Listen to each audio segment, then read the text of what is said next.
Well, all right then. Hello, everybody. How exciting! We're back for Rapid React.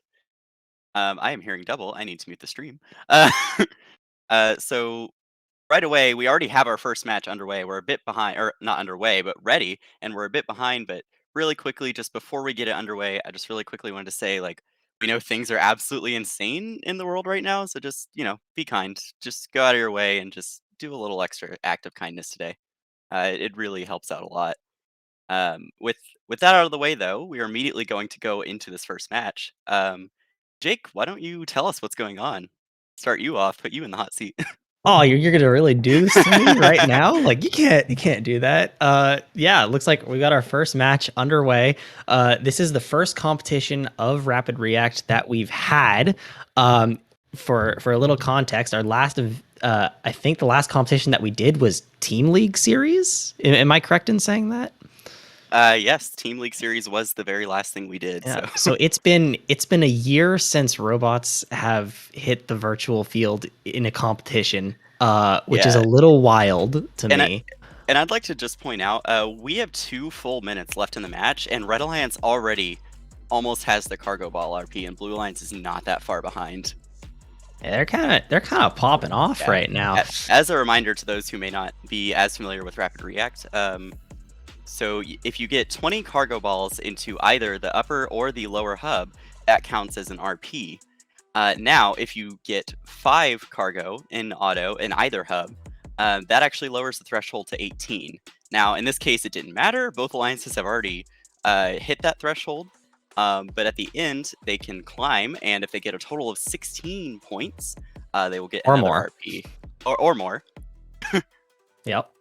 And each bar, you can kind of see it on the blue alliance over here. Going from left to right, you've got the low bar, which is the only bar that can rotate on its own. Then you've got the 3 fixed bars, which are at increasing heights and distances. So you've got the mid rung and the high rung, and confusingly higher than the high rung, the traverse rung. So those are 4, 6, 10, and 15, and an alliance gets 16 total or more to get an RP. I'm seeing a lot of defense happening over here. Yeah, this is like the old days with the inertia kind of going around and just absolutely wrecking everybody. Except there doesn't really appear to be like one robot that does it. It appears that kind of everyone kind of they shoot and then they go beat some people up. So this is definitely a little bit of a different meta than we've seen with Infinite Recharge. Yeah, and it's normally with these cycling games. I mean, we've had cycling games. I guess you could consider 2018, I guess, a sort of exception because it changed so rapidly. But in terms of second robotics competition, we've only had that cycle. So this is a really interesting strategy. Wow, these climbs, several traverse attempts. Things are kind of going insane here. It looks like Blue Alliance able to get maybe one traverse, maybe one high. Red Alliance, that's absolute insanity over there. We'll have to see how that turned out. And coming up, we have, oh, 3 RP versus 2 RP. Red Alliance taking the victory there.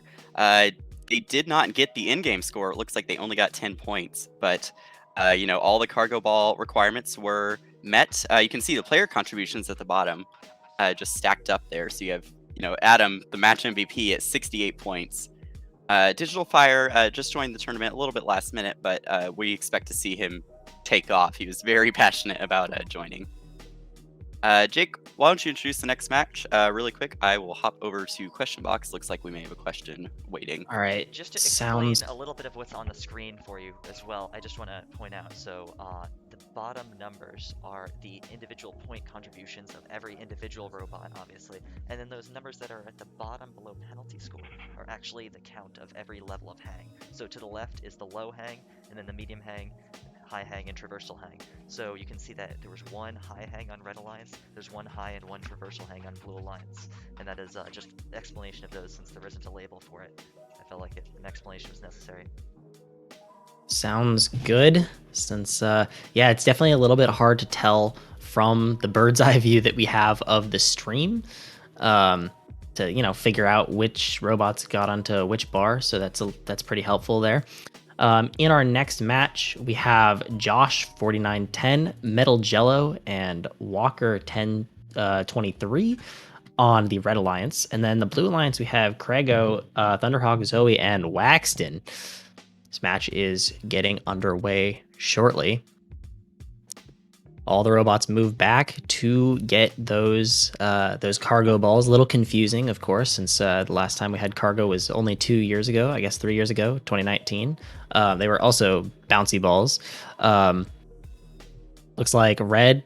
Actually, we appear to have a little bit of a break in the UI here. So, or not the UI, but the graphics. So the score that it's at the top of the screen is actually a little bit more accurate. So pay attention to those. Looks like red is pretty far ahead, although blue is catching up with 1 minute and 50 seconds left in this match. Waxton making some farther shots from back towards the back end of the field. Going to try to get those cycles pretty quickly, although he does end up picking up some red cargo and shooting them on accident, which will of course give points to the other alliance. Bit of defense, double, triple penalties going on over by the red launch pads. That is going to hurt the red alliance, or actually the blue alliance, quite poorly, and that is reflected in the score, 60-98 with 1 minute and 10 seconds left in this match. Waxton going for some more far shots from the back of the field. A lot of defense happening on the lower end of the field, closest to the camera.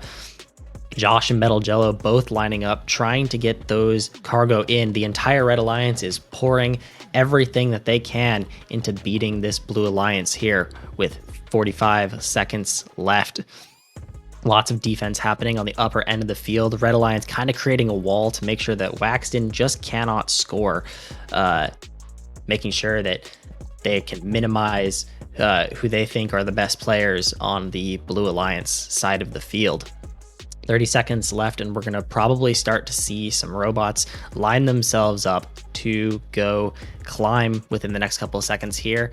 Walker is the first to start lining up. Waxton also goes for his super fast Bulldogs climb that he's so known for. 10 seconds left. Both alliances making their best attempts to get up as high as possible. Waxton on the top. Looks like a couple other people are going to try to get a little bit higher, but Walker falls at the very end of the match, and Blue Alliance gets a little bit closer, but I don't think that they were able to pull it off here at the end of the match.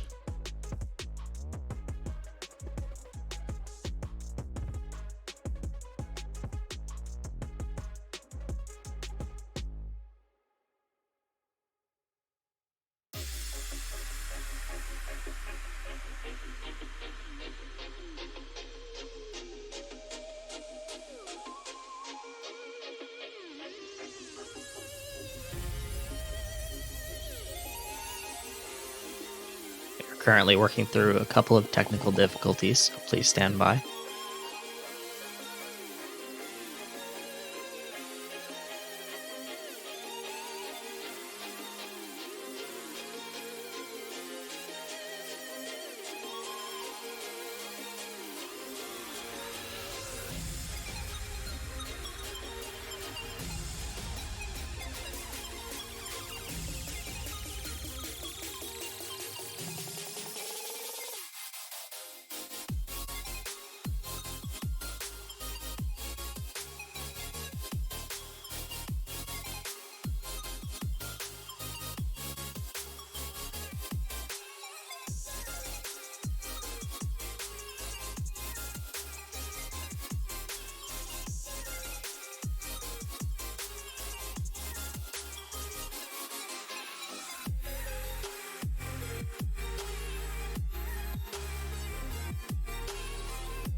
All right, so some technical difficulties, but we are very quickly working to resolve those.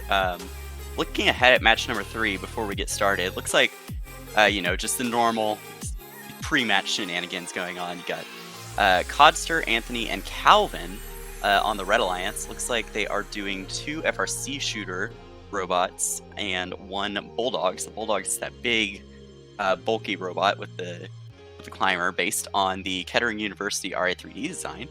And then Javon on the Blue Alliance, we have Javon, Logan, and Flying Dragons. Javon, the lone mini drone player in this match, but getting it underway, we see immediate start in auto. Looks like Blue pops the loader station. Red looks like they may have forgotten, but it does not matter. Red already got the quintet. Blue just got it as well. There's cargo flying absolutely everywhere.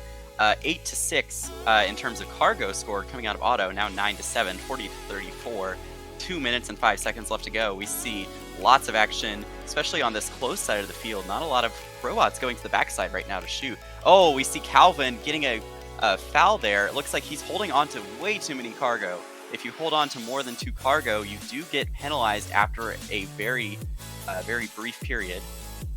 Just to, give you a little bit of time to not be defended. But either way, it looks like he may have gotten a launch pad foul there. Those little plastic squares along the side of the truss, the ones in red at the top and the white ones down here in blue, those are protected zones. If your bumpers are up against the launch pad, an opponent robot touching you incurs an immediate foul. So that's going to have big implications in this match as we see the score beginning to draw closer, 76-62. Both alliances already getting that cargo RP. Lots of defense being played over here on the red side. A lot of blue cargo is sort of making its way into that red hangar. You want to get that out of there. You cannot go into your opponent's hangar in the last 30 seconds of the match at all, or that awards them a free traverse climb, and that is a big 15 points to try and make up. We see Anthony demonstrating right there that there is that brief grace period. Not exactly sure how long it is, but you see him grab a third cargo ball, immediately line up and shoot it, and avoided the penalty just very fast. It looks like he might be in a little bit of trouble here. Barely manages to avoid it, as we see, I believe, a Blue Alliance robot. I'm not sure if that was a foul or if they just hit up against the launch pad there. Oh, speaking of Blue Alliance fouls, though, Flying Dragons up against the launch pad. Codster very cleverly just sneaks on by, taps his bumpers, and draws that foul. We see a very close score, 122-114. Flying Dragons gets another cargo possession foul, and that brings the score to a tie, 122. And now Red Alliance pulls ahead, 128, 15 seconds left. Red Alliance already climbing. Blue Alliance still working on cargo. They already have the RP. Blue Alliance just now beginning to climb. Flying Dragons not climbing. Flying Dragons gets an in-game penalty. Codster gets a free 15 points. It looks like Logan and Javon able to make it up for the Blue Alliance right at the end. What an action-packed match right there. And coming up with our official scores, we see it is a unicorn match, 166-147. Red Alliance taking home all 4 RP. Logan, though, on the Blue Alliance. The Blue Alliance will be taking home 2 RP, the same as a regular match win without any bonuses. Logan there, match MVP 95. 95 solo is just absolutely insane. And it looks like 12 penalty points assessed with blue, 8 for red. So penalties definitely coming into play there. Didn't swing the match in this case, but definitely want to be watching those penalties. All right, previewing match 4, we see the return of Creative Casey. Dar joining Casey, as well as Josh, who is currently working on his traverse climb. Blue Alliance waiting on a few more to get in. Looks like Metal Jello, the lone Blue Alliance representative.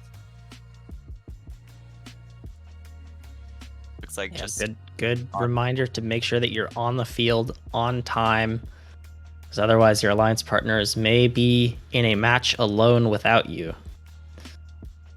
Just taking a quick look down, it looks like we do have a full voice chat. I'm just not sure where the robots are.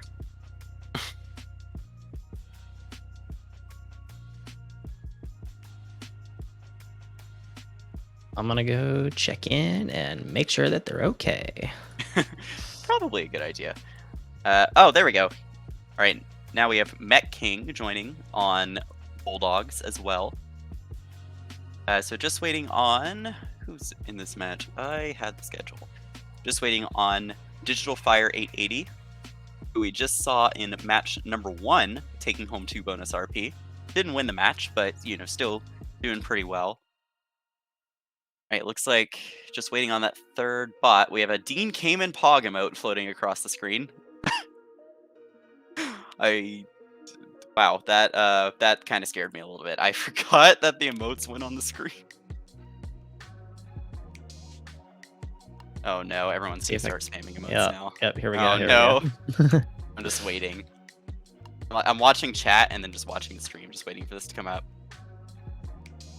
Oh no. Luckily, that man. only went once. There's a kappa.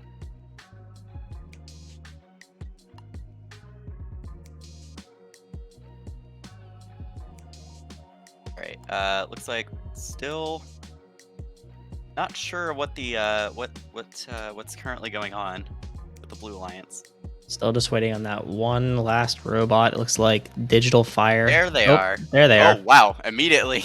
All right, they joined, and now we're immediately starting. Let's go. Nick was ready to start that match. Yes. All right. Looks like we have double Bulldogs versus Tribot. So a little bit different than last match. Does look like we still have a graphical issue, so ignore the graphics at the bottom of the screen. We're going to temporarily use the in-game graphics. So we won't be able to see the score. However, unsure if the quintet was met. We will assume probably, because that was a lot of cargo. But right away, we have Josh trying to see if he can draw a tech out of Digital Fire over there. Metal Jello firing off 2 cargo right away for the Blue Alliance. Red Alliance responds immediately. Josh firing off cargo ball. Dar putting in 2. Creative Casey putting in 1 as well. Looks like Red Alliance might be going for some 1 cargo cycles. It's not typically seen except in very defense-heavy matches or just matches where the the randomizer gets caught up on one direction. Looks like Josh reset himself there. Gonna have to take a look. As a reminder, players, you are not allowed to reset yourself unless you are physically stuck or you are out of the field somehow. But just make not sure allowed, that not allowed to reset yourself to get out of defense or whatever. Yeah, so just gonna take a look at that. It didn't look like Josh was near anybody, so possible that he just perhaps launched up on that lower hub there. But Red Alliance pulling way ahead, 106 to 70 with a minute left. Something to go. Interesting to note: Met King going for the climb with a minute left in the match. We'll see if that actually pays off. Note that for another couple of seconds here, Met King can technically be teched out, or not teched out, but they can be slapped off the bar by the Red Alliance with no repercussions. So definitely want to watch out for that. Yeah, it looks like the Red Alliance is probably going to avoid the area, though, as we are 30 seconds left. Something that happened while Met King was reaching for that traverse bar. Digital Fire got a possession foul at the same time that Red Alliance pretty much did a 2-on-1 on Metal Jello for a second there. We see Met King is just chilling. Met King is perfectly happy where they are. Oh, Josh looks like... Oh, I'm not sure if Josh fell or if Casey fell. There's a lot of name tags going on. Something's happening on the Red Alliance. Something's going on Red. Red looks like they're going for the double high. At least are pulling up on that low bar, and they will take the match. Very impressive score, 205 to 103. That might be, including 6-mans, the highest score we have seen in Rapid React in terms of the sim so far.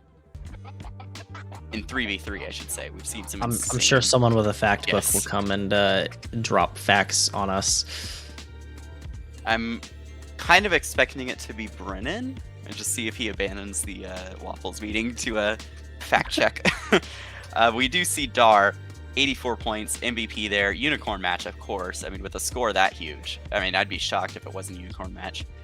We do see Dar does rocket into first place with that very high score. As a reminder, penalty list score is the first tiebreaker for ranking, so a score of 205 is definitely, even with the 4 penalty points, is definitely going to help all 3 of these players out. Josh, as well, 80 points, both Red Alliance robots, so we shall see how that shakes up the rest of the event, starting to enter the second round of matches for some of these players. And match number 5, looks like we're have 5 out of 6 robots connected. On the Red Alliance, we have Codster, we have Ricardo Narwhal, and we have 4329, the entire team. Let's go.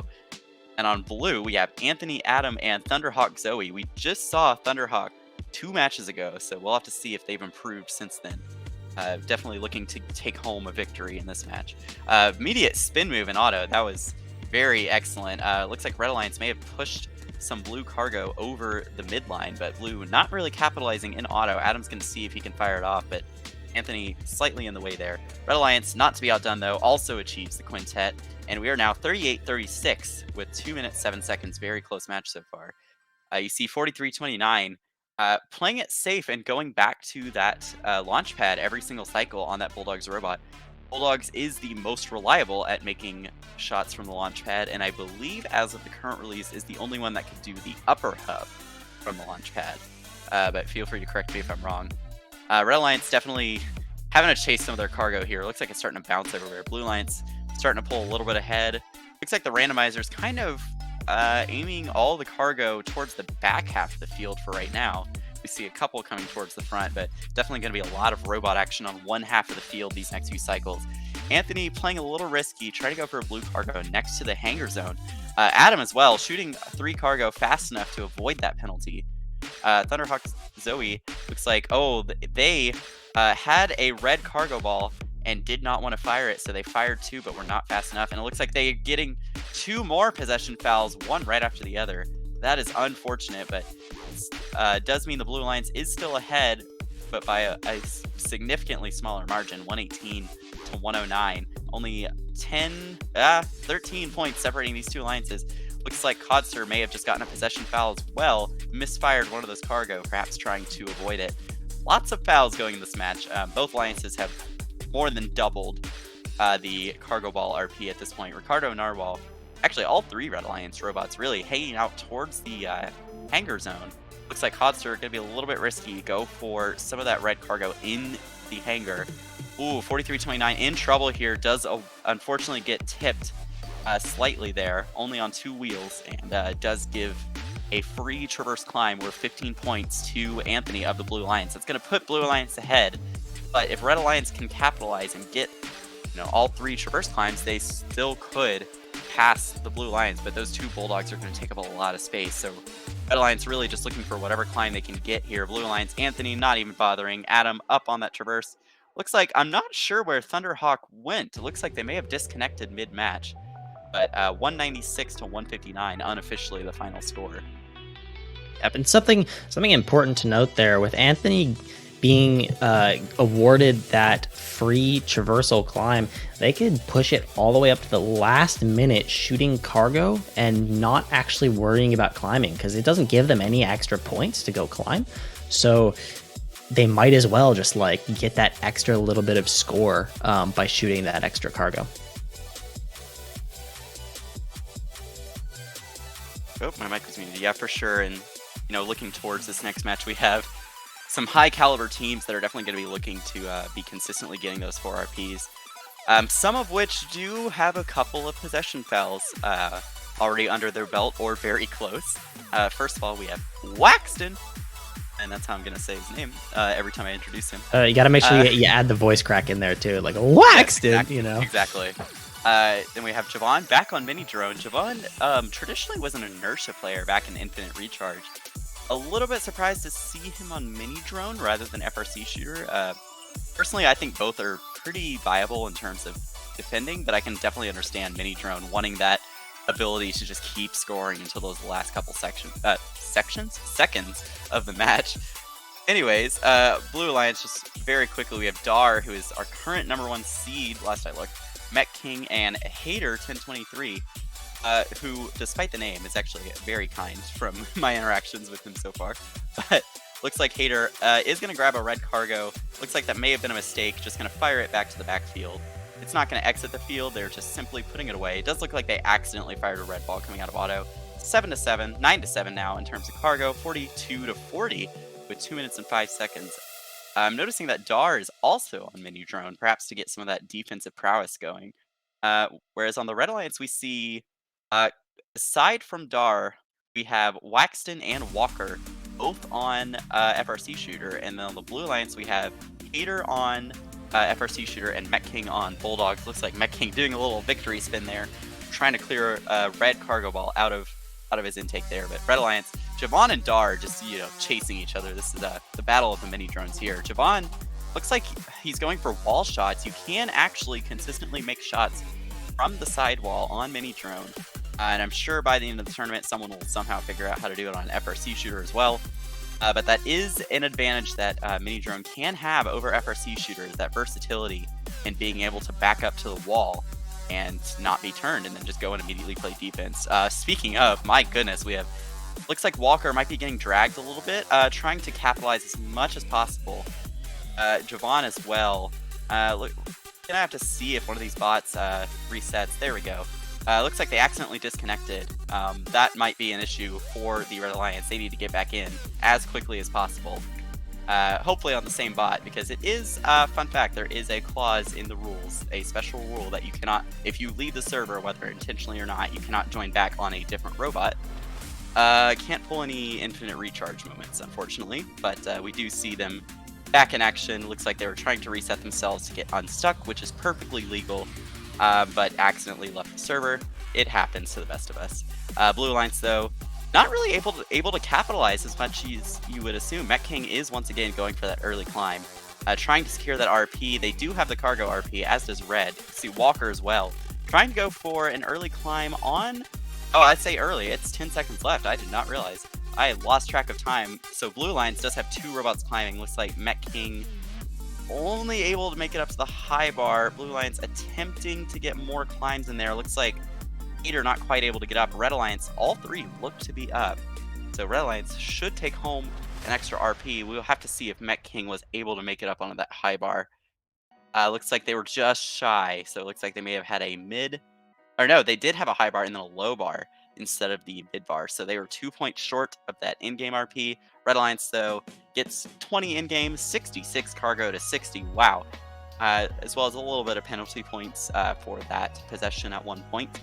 175 to 156, your final score.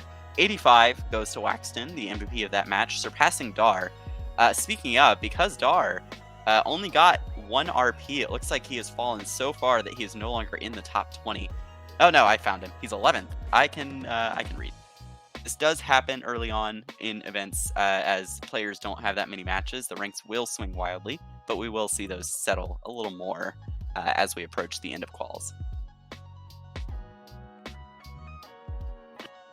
Something to note about that last match that we just saw was you mentioned losing track of time, and I think honestly the other alliances kind of they kind of also lost track of time, because I think we didn't see really anyone go to climb until like 10 seconds left, and that kind of led to some really scuffed climbs from both alliances. Going into this next match, we have Calvin, Flying Dragon, and Digital Fire on the Red Alliance against Logan. How do you say that? Hold on. I can't tell if I'm just Papasaur. There we go. Metal Jello. I also can't read, Jeff, so you're totally fine. We appear to be coming out of the auto period with Blue Alliance pretty much doubling Red Alliance's score. Red Alliance is going to have to work pretty hard to make up that lost ground. Flying Dragons, unfortunately, missing their entire hopper into the bottom of the hub, not actually going into the top. 1 minute 45 seconds left. All the robots scrambling. Not a whole lot of defense right now that's happening. Mostly just scoring from all the robots. As I say this, Logan does a little cheeky slam into Digital Fire just to throw them off just that little bit as they're going to shoot. Flying Dragons looking a little lost on the field. There's a ton of cargo around them, but they're not quite sure which ones to go for. It happens to the best of us. 1 minute 15 seconds left. Blue Alliance well ahead of the Red Alliance. Red Alliance is going to have to work really hard if they want to win this match. 1 minute left in this match. Blue Alliance just absolutely destroying that upper goal, throwing as many cargo balls as they possibly can into the top, making sure that their cycles are super efficient. Red Alliance, on the other hand, going for a couple of 1-ball cycles. It's going to reduce their efficiency a little bit on those cycles, making sure that they're spending a little bit more time lining up to get those cargo balls in instead of shooting. 30 seconds left, and defense gets a little bit heavier here as we see both alliances getting a little bit more desperate. Calvin, unfortunately, getting that that possession foul with 3 cargo balls. will try to go climb. However, at the end, 15 seconds left. Red Alliance looks like they're struggling to get everyone up where they need to be. 8 seconds left. Blue Alliance, we do have someone that fell back down, but they are on the ground with 1 second left. It unfortunately was not enough for that Red Alliance. Calvin, however, managing to make it up pretty far on the bar. 68 to 194 in the Blue Alliance favor.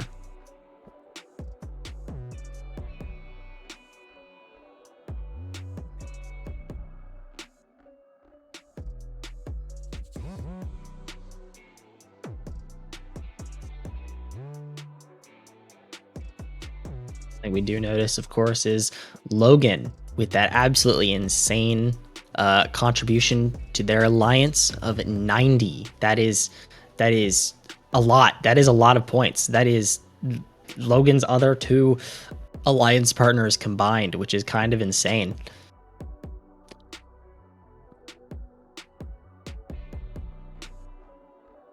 Going into this next match, it does appear that we are missing robots on the field. There also seems to be something happening on the field. Waxton and Codster appear to be a little I don't know what to call that. I guess one of them kind of like tripped over the other one, and now they're just kind of sitting there.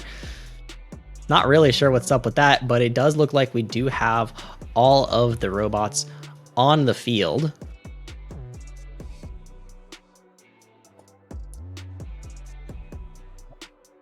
We lost the third blue. It's appear that we're There's missing. my mic. There's my mic. There's my mic. Narwhal. Jeff finding Where's his. Jeff, how does it feel to have found your mic? I'm trying to introduce the match and I can't see. 1 second, everyone. Sorry. There we go. Okay, anyways.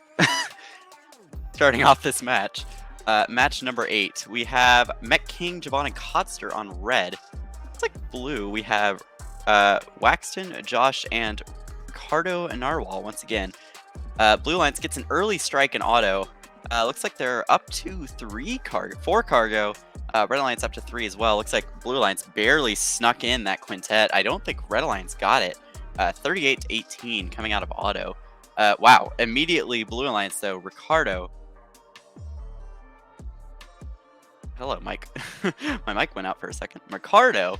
Looks like he got a launchpad foul over on the red side of the field. Waxton getting tipped over slightly by Mech King. Javon attempting to do the same thing to Josh, it looks like, is going to start getting counted out for a pin, but backs away, and that circle immediately disappears. So it looks like Red Alliance, very close there. Mech King trying to play a little bit of defense on Blue Alliance. Looks to be stuck on a cargo ball, perhaps. Does get a launchpad foul, though, so that is now 2 fouls in the match, but we are dead even on fouls, so no match affecting fouls as of this point, but we will see 82 to 52. Looks like Blue Alliance already gets that cargo RP. Red Alliance 2 short, now just 1 short, and it looks like Codster is very quickly just going to fire that in.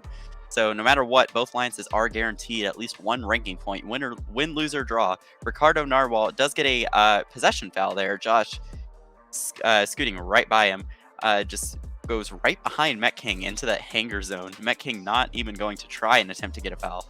Looks like Blue Alliance, Ricardo sticking close to the launch pad, but firing from the tarmac. Looks like, Ricardo maybe vying for the opportunity for a foul. Mech King going up on red, and just like we mentioned earlier, Waxton is going to get a pin circle for being in that hanger zone while a robot is hanging, but because it is not the last 30 seconds, there will not be a free climb awarded. So yes, according to the simulator, for the last 30 seconds, you can knock someone off the bar, but now you can't, because we are in the last 30 seconds in the in-game period. Looks like lots of cargo balls still coming out of that upper hub.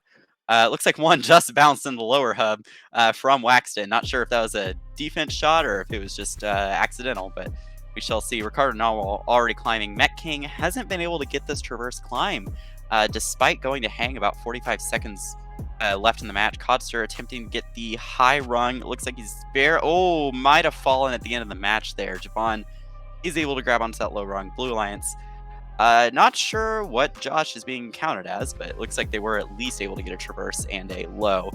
And sure enough, 4 RP to 1 RP, 168 to 124, 2 points short on that in game once again for the Red Alliance. And MVP of the match, of course, Josh 4910. No surprise there. Codster not far behind though. Speaking of Josh and MVP, I think we're all hoping that eventually we see Josh's grandma pick up the controller. I know we've all been asking for it for about 2 years now. So Josh, I think it's time. I think it's time, man. You need to do like a training arc. Exactly. We're gonna put on the bandana and let's start this Josh's grandma training arc. In this next match, we are. Oh my goodness. We have Dar 4329 and flying fast. Okay, take over. I'm laughing too hard. Yeah, it's all right. All right. So we have just come out of auto, and Red is ahead, only by 8 points though. Not a whole lot of scoring happening. People pretty much just beating each other up. Everyone really got excited about the prospect of having Josh's grandma pick up a controller and grind some XRC sim. 1 minute 45 seconds left. Red Alliance was pretty much doubled Blue Alliance's score, although Blue Alliance is crawling back.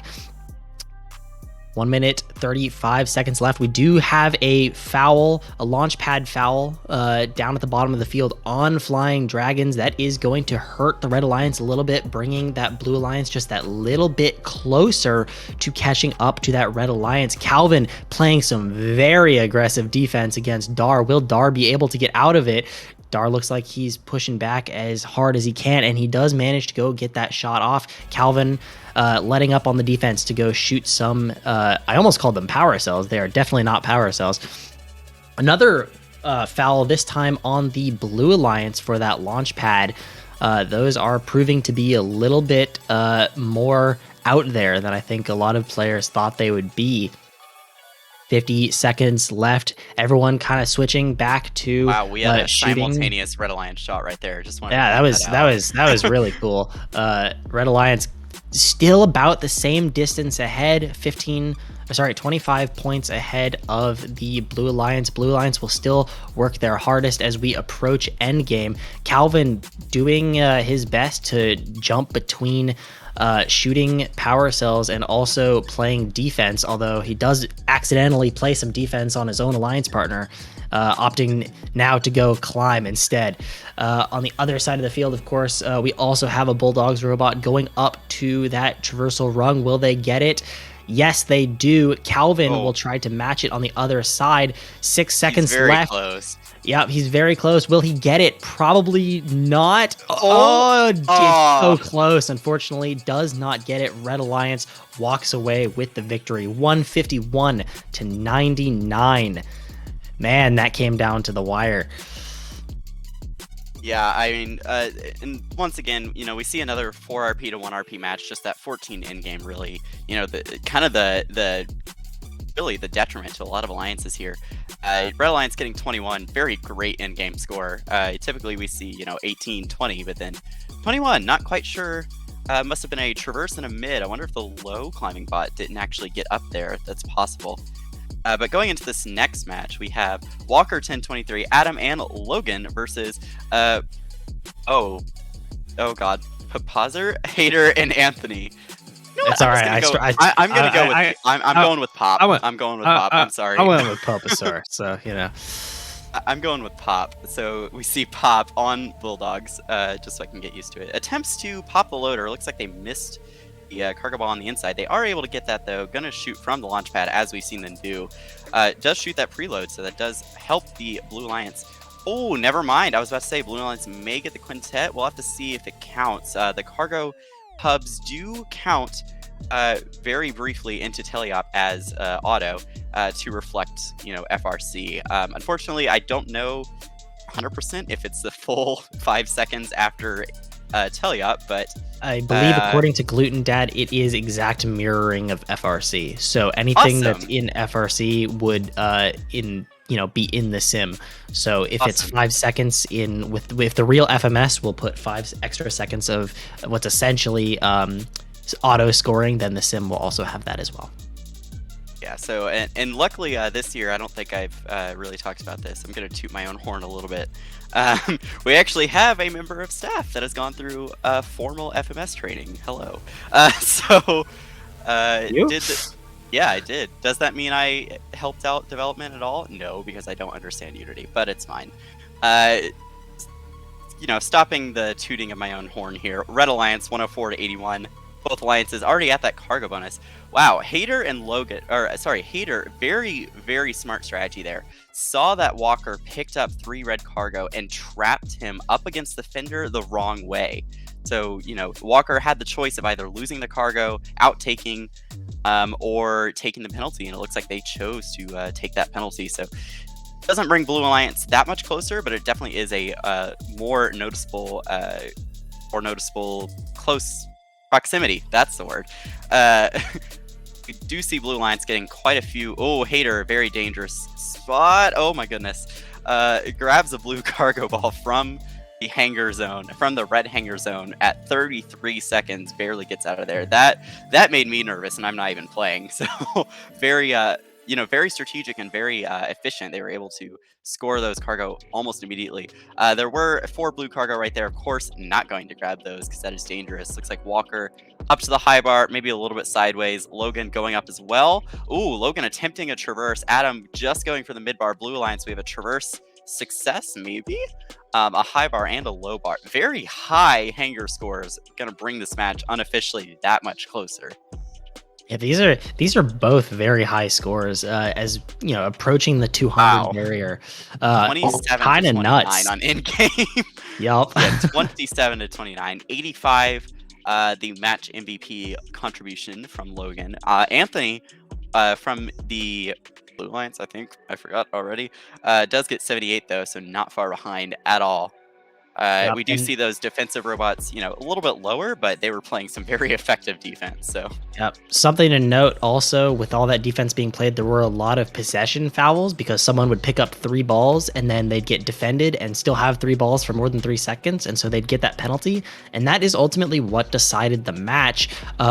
Blue Alliance actually getting a much higher teleop score than the Red Alliance, but the match was swung in the other direction by those extra penalty points. Yeah, and that really, brings in the question, the simulator gives you this very brief window where you won't get fouled, but, at what point, especially with all this defense being played, is it no longer worth it to get that foul? Because keep in mind, a foul is worth 4 points, but to the other alliance, but a scored cargo hub or a scored upper hub cargo ball is only 2, so immediately you have to do a full 2 cycle to make up for that foul. It looks like getting connected here. makes a very interesting dynamic as you want to get those the little bit of extra efficiency on that cycle, but also what is the cost? Right, and this insert Thanos meme here. Perfectly balanced as all things should be. Definitely a lot of cost benefit analysis, really going into any FRC game, but especially this year, coming into the individual matches, definitely a lot of cost benefit analysis for each individual cycle, which is always fun to see. Blue Alliance looks like they're mostly ready. 2 of them are moving, but all 3 are connected. Ricardo, Thunderhawk, and Calvin. And then Waxton and Dar on the Red Alliance so far. Still waiting on Met King on the... Yes. I don't know what just happened. I just hiccuped and also sneezed, kind of. It was weird. I don't know. Don't worry about it. Still waiting on Met King. By the end of the stream, Jake Cobb and I will just be very not coherent. Yeah, we'll be talking red, blue, the ball. Yep. Yep. And yes, I'm throwing Cobb in there as well. I think this is pretty much how every competition goes. So hello, yes, Cobb, our lead ref, resident corn man. Yes, hanging out, making sure things are going smoothly. We do see Red Alliance Met King did connect, and of course, right away, SRC event percent glitchless speedrun. Nick right away ready with that start match button. Huge shout out to Nick, even though he's in the voice chat with us right now and y'all can't hear him. He's done a lot in prep for this weekend, and it's honestly incredible. I don't understand most of it, but not only in prep, but also every time you see a graphics change on the stream, every time you see the numbers pop up and all that kind of stuff, that is all Nick behind the scenes working his butt off to make sure that we have a stream for you all, and to make sure that the fields are all up and running and all that kind of stuff. So Yeah. big thanks to Nick. Quite literally working our butts off. As I believe now I am the second or third staff member to actually take a fall during an event. While I was grabbing a drink, I actually slipped and fell, and then just got right back on the mic. It was fun. Well, what are you doing, Jeff? Come on. I needed water. I didn't even. Yeah. So you're supposed to drink the water, not put it on the floor and then step on it. That's not how that works, Jeff. I see. Yeah. I think you should just get better at drinking water. So yes. Speaking of getting better, Red Alliance quite ahead right now. I don't know. That was such a weird segue. That was like my level of segue from like 2 Yes. years ago. But 94 to 74, 20 points ahead. That's 10 cargo upper hubs for anybody who's actually keeping track. Let's see. Red Alliance did get 4 cargo in there just now, though. I will say, oh wow, Thunderhawk kind of trapped up there, popped up a little bit, got a launch pad foul, but I will say I have been seeing Dar trying to attempt some faster cycles, and it looks like some of them are paying off.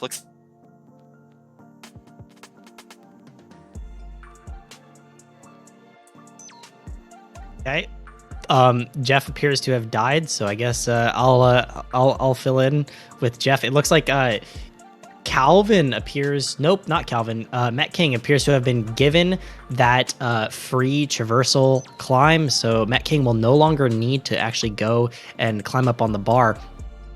10 seconds left. A little bit unfortunate for that Blue Alliance. They're going to have to make up 50 points here if they want to win this match. Met King still trying to go for the climb despite being already given the free points. A little bit of confusion on the red side there. The match ends 171 to 98.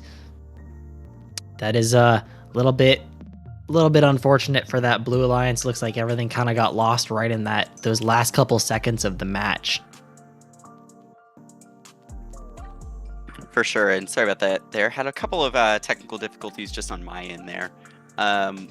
Very quickly was able to resolve those, but yeah, 171 to 98. Again, I mean, I don't know what else I can add. Penalties are just didn't swing the match, but 12 points in penalties for going to blue. That's 4 penalties in a single match. Might want to start keeping track, just making sure you're not getting as many penalties, because as we get later and later in the tournament, those do add up. Yep, as we've seen before, competitions have been decided by like 1 point. I mean, I think you and I have that super close Volt regional last year where you won by 1 point and it came down Against to you. a penalty. Yeah. Oh, I was bawling. I don't think you understand, man. Yeah. But yeah, penalties are definitely important to keep track of. Yeah, and hopefully heading into this match, we have 6 very good players here, so hopefully none of them will be balling with a W. Hopefully they'll be balling with 2 L's. That was so bad. It was so bad, Jeff.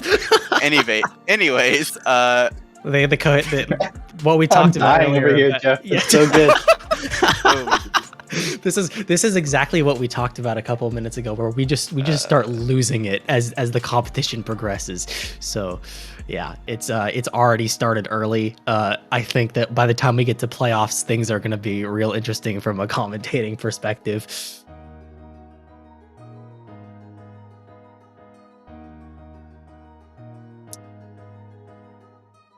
We do appear to have all 6 robots on the field. They might actually be playing a match. The graphics just might not be up. Okay, cool. All right, match is actually started now. Cool, sick. All right, all the robots moving as fast as they can to gobble up all of that cargo and deliver it to the hub. What's happening? All right.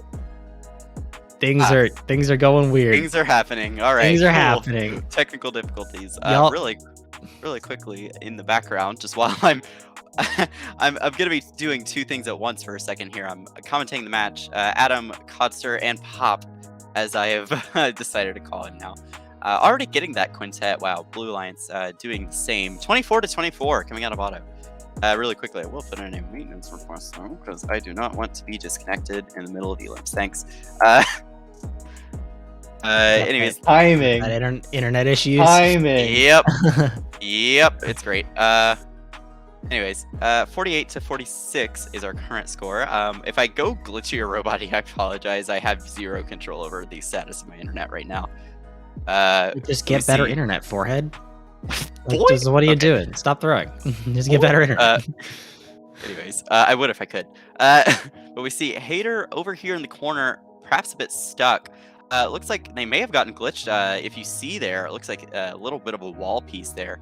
May have actually gotten hung up on that wall piece, which would be a little bit unusual. Not something I've seen before from any robot, much less that robot. But 65 to 78 It does happen nonetheless. occasionally where an intake or something will get kind of glitched. Of course, this sim is, this game is still fairly new. It's only been in the sim for a couple of weeks, so we're still, occasionally there's little things that get sorted out. I can say we were still finding like intake launch glitches like right at the end of IR being played. I know that we used to stick, I think, Inertia's intake into the low goal, and you'd get sent across the field like 2 years into the sim. So yeah, I think it does take us a while to find all of the things that you can get caught on and fix those out.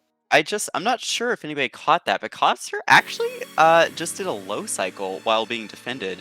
Devon, playing some very heavy defense, decided to opt to shoot a couple cargo into the low hub, is going to grab 3, fires 1 to get rid of that penalty, but very, very close match underway right now. Looks like there were a couple of fouls throughout the match that we just didn't call out in particular, sort of swinging this into what is now a 3-1 point match. Oh dear.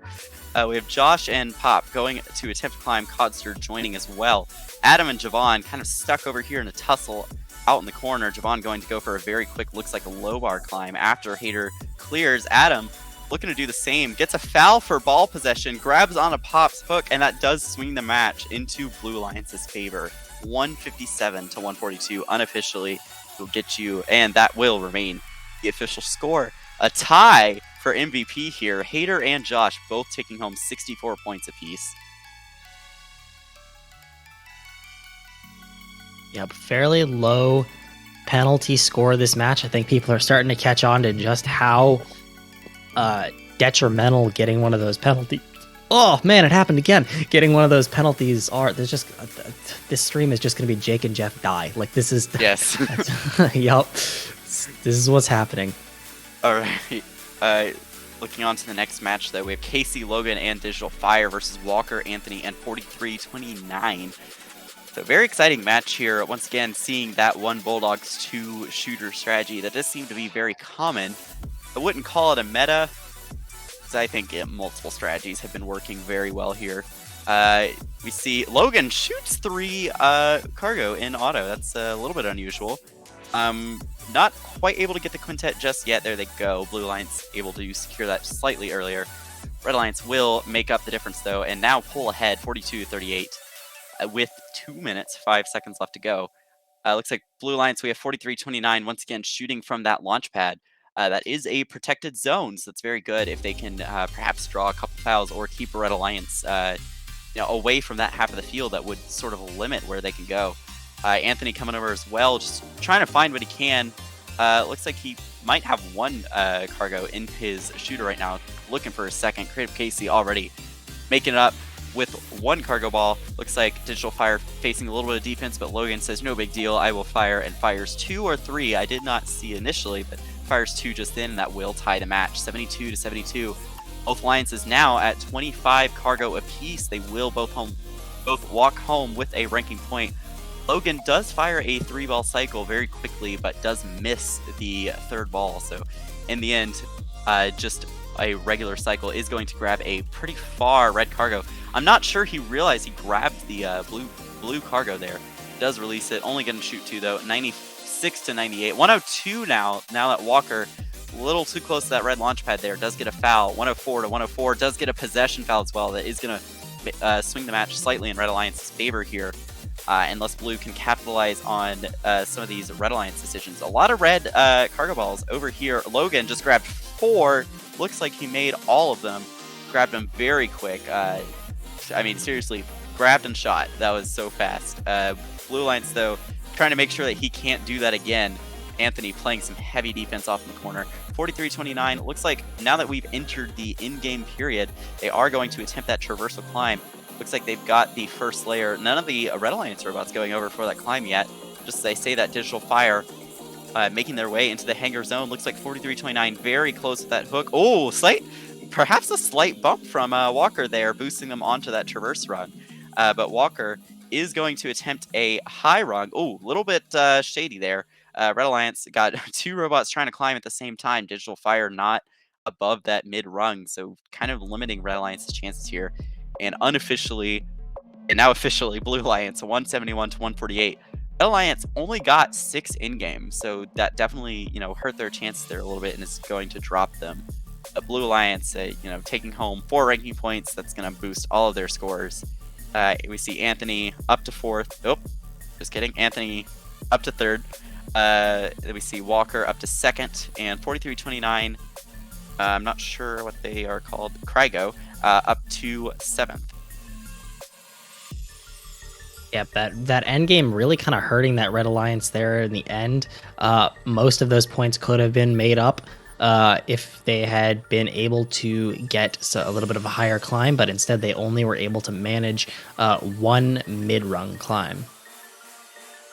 Yeah, and definitely we've seen those end games make quite the difference, bringing some matches extremely close and making others look like blowouts. But we will head into match number 14, Metal Jello, Met King, and Thunderhawk versus Ricardo Narwhal, Flying Dragons, and Hater 1023. Blue and red both look like they've only made 1 counted cargo so far. Red Alliance does get that quintet. Blue Alliance going to attempt to do the same.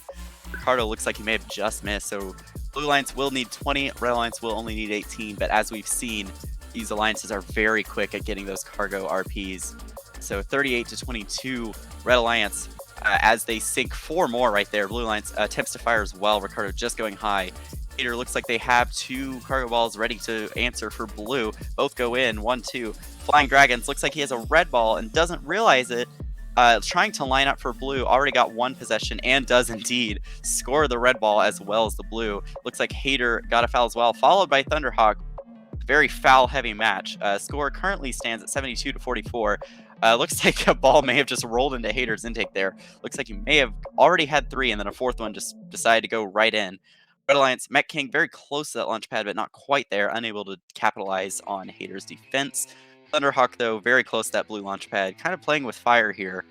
Ricardo facing some defense from Jello and Thunderhawk as they are scoring. Flying Dragons able to score a cycle, Hater able to score a cycle, catching this Blue Alliance up. It is now only a 10-point match.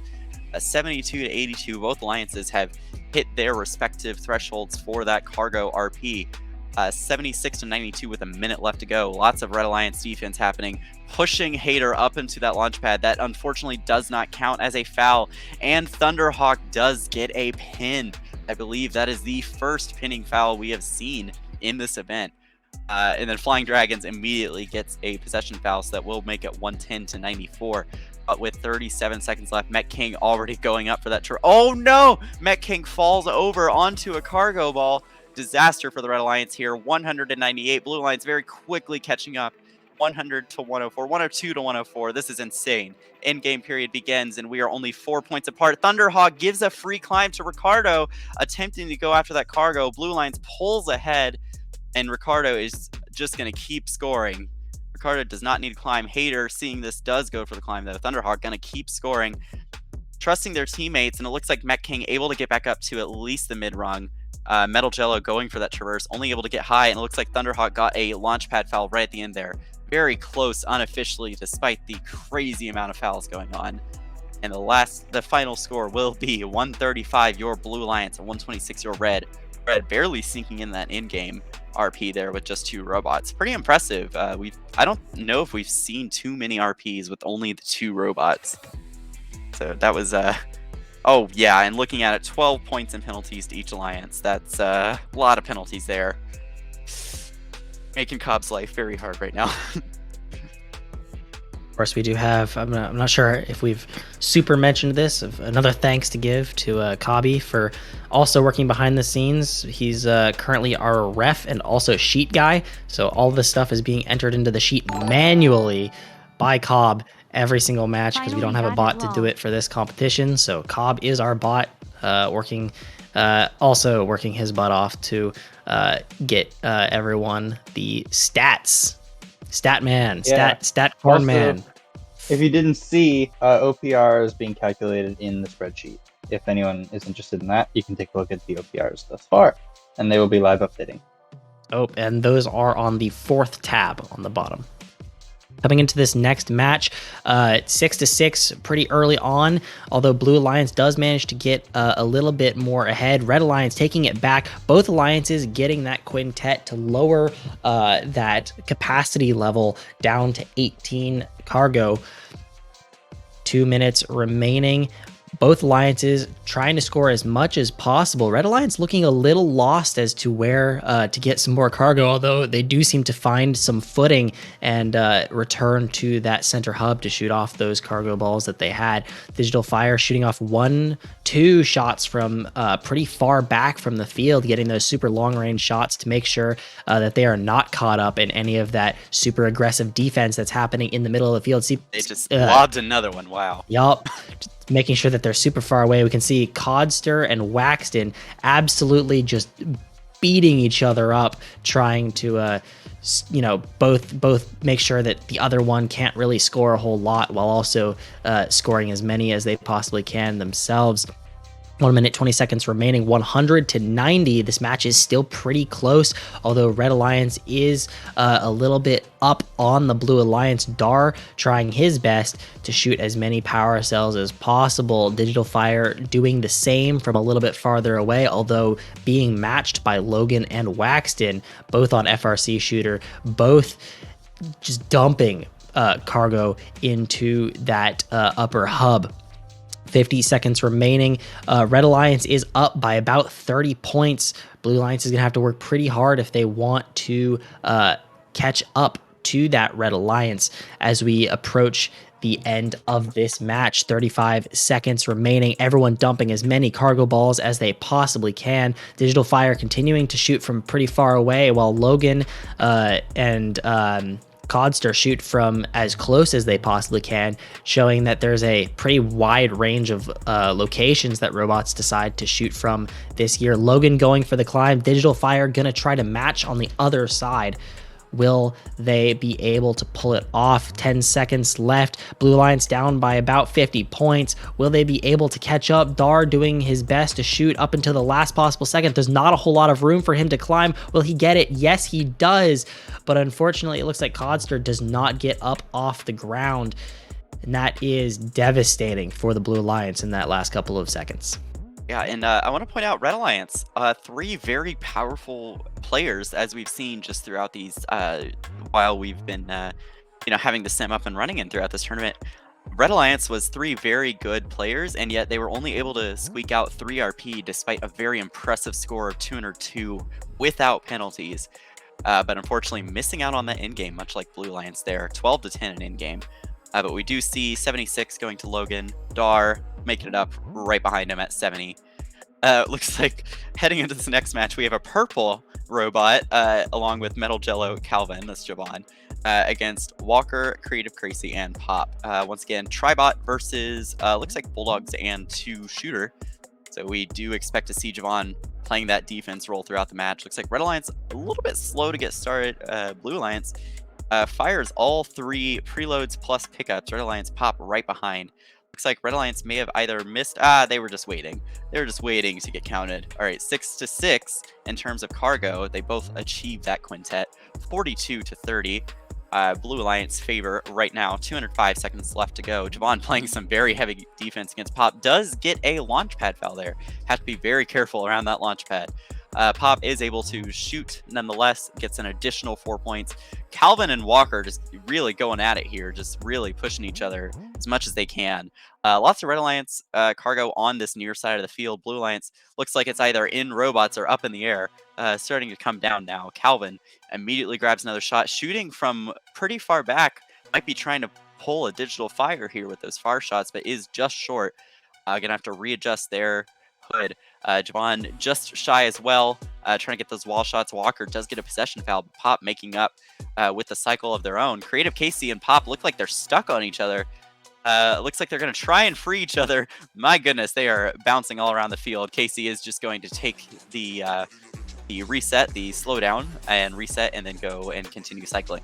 We'll have to, do all the maintenance, turn back on the intake, readjust the hood, but so, kind of want to not get trapped on your teammates, but it is very difficult sometimes in such a crazy situation. Lots of Red Alliance cargo. Well, I mean, first of all, Blue Alliance balances a cargo on the rim.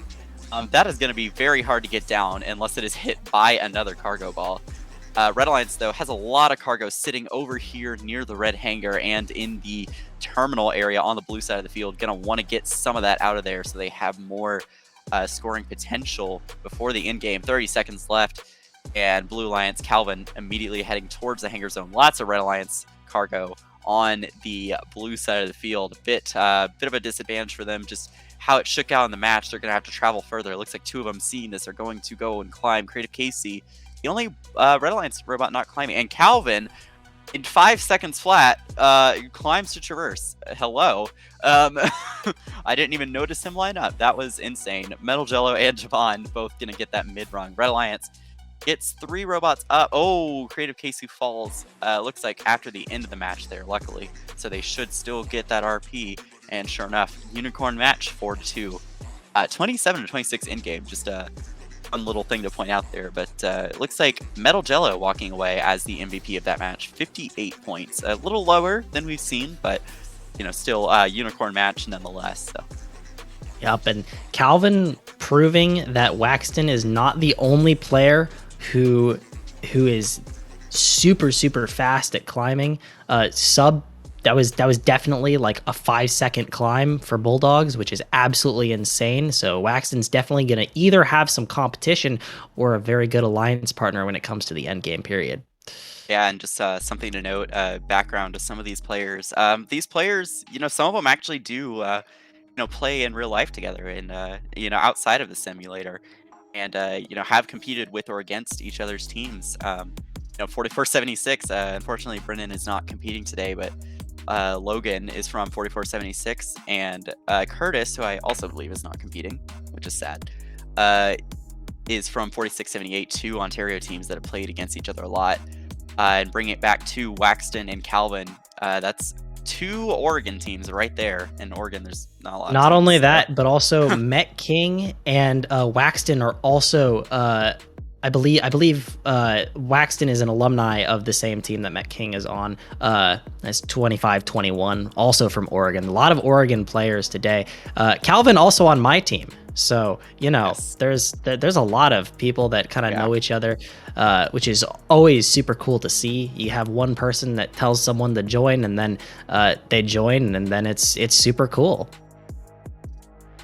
Yeah, 100%. And unfortunately, a big lack of Texas representation today.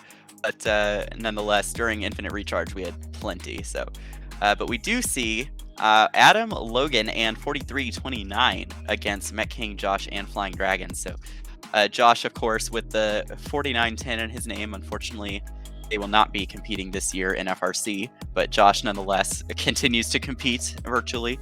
86-52.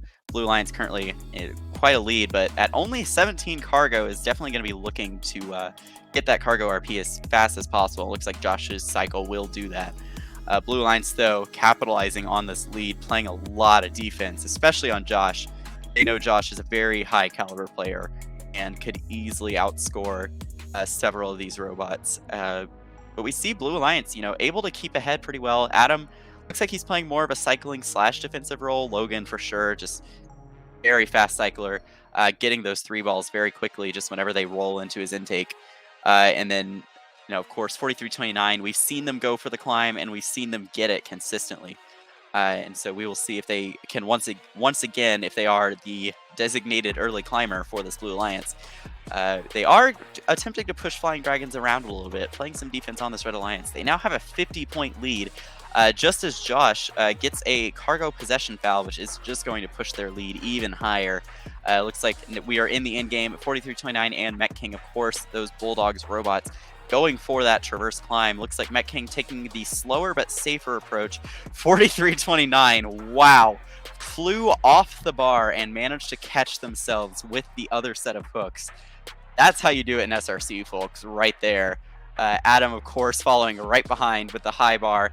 Logan, I'm pretty sure, just climbed on the truss. I'm not sure if that's going to count, and they might be on the bar there, but that is very close to the truss. And we also just mentioned 199, super close to that 200 barrier, which of course we've seen broken today, but not a whole lot. I think we're going to see a bit more of it when we come to the playoff matches, but right now they're kind of rare to see. Unfortunately, you know, Red Alliance only taking away the 1 RP for the cargo threshold in game. They only were able to get 12 points. I have noticed. I'm really hoping Mech King makes a traverse. I'm rooting for Mech so badly at this point. We haven't seen him I think make we all yet, are at this point. He's gotten so close so many times, but I think we'll see it happen. We're all rooting for it. I have faith. All right, and heading into this next match, we see Digital Fire once again, a consistent traverse climber, even if he does go for it a little bit early.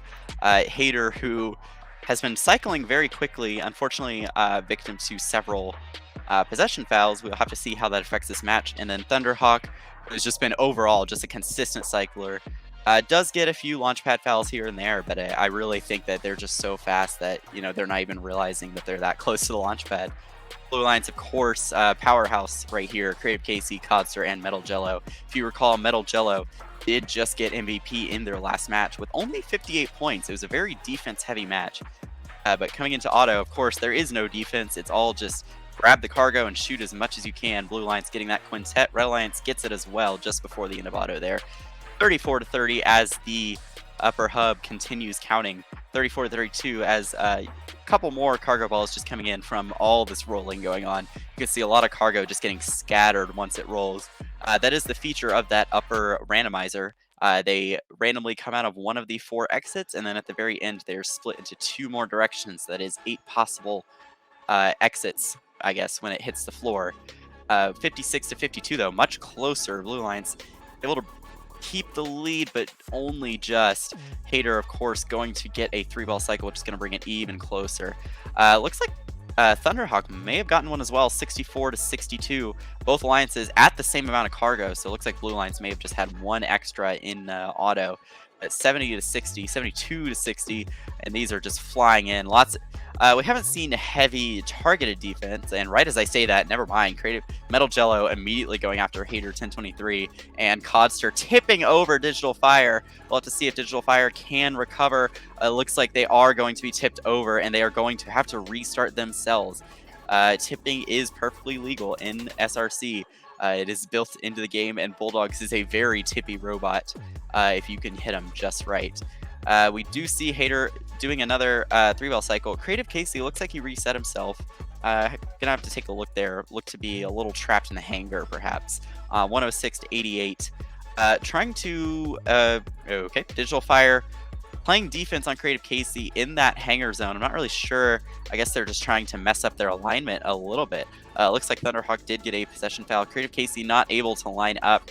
Digital Fire is backing off, of course.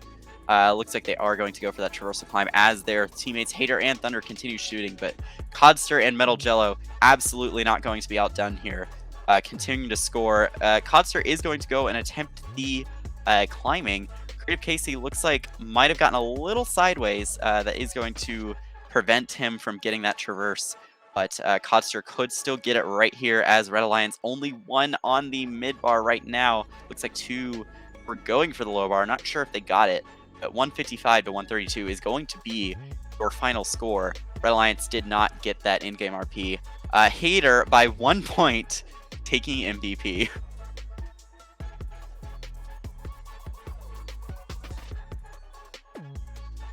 And looking ahead to this next match, we see once again Waxton and Calvin 54-68 on the same alliance.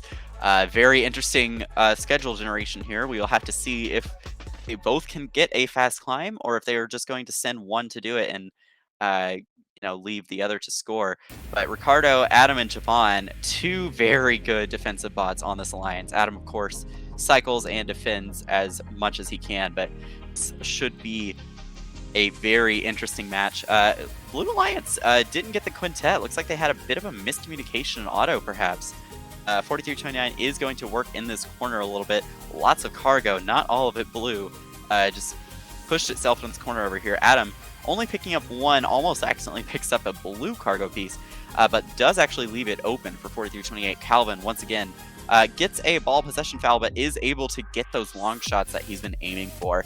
Waxton, of course, being heavily defended. They know Waxton is the best scorer, and there are plenty of possession fouls coming up here with the amount of defense and the amount of extra scoring these players are trying to do.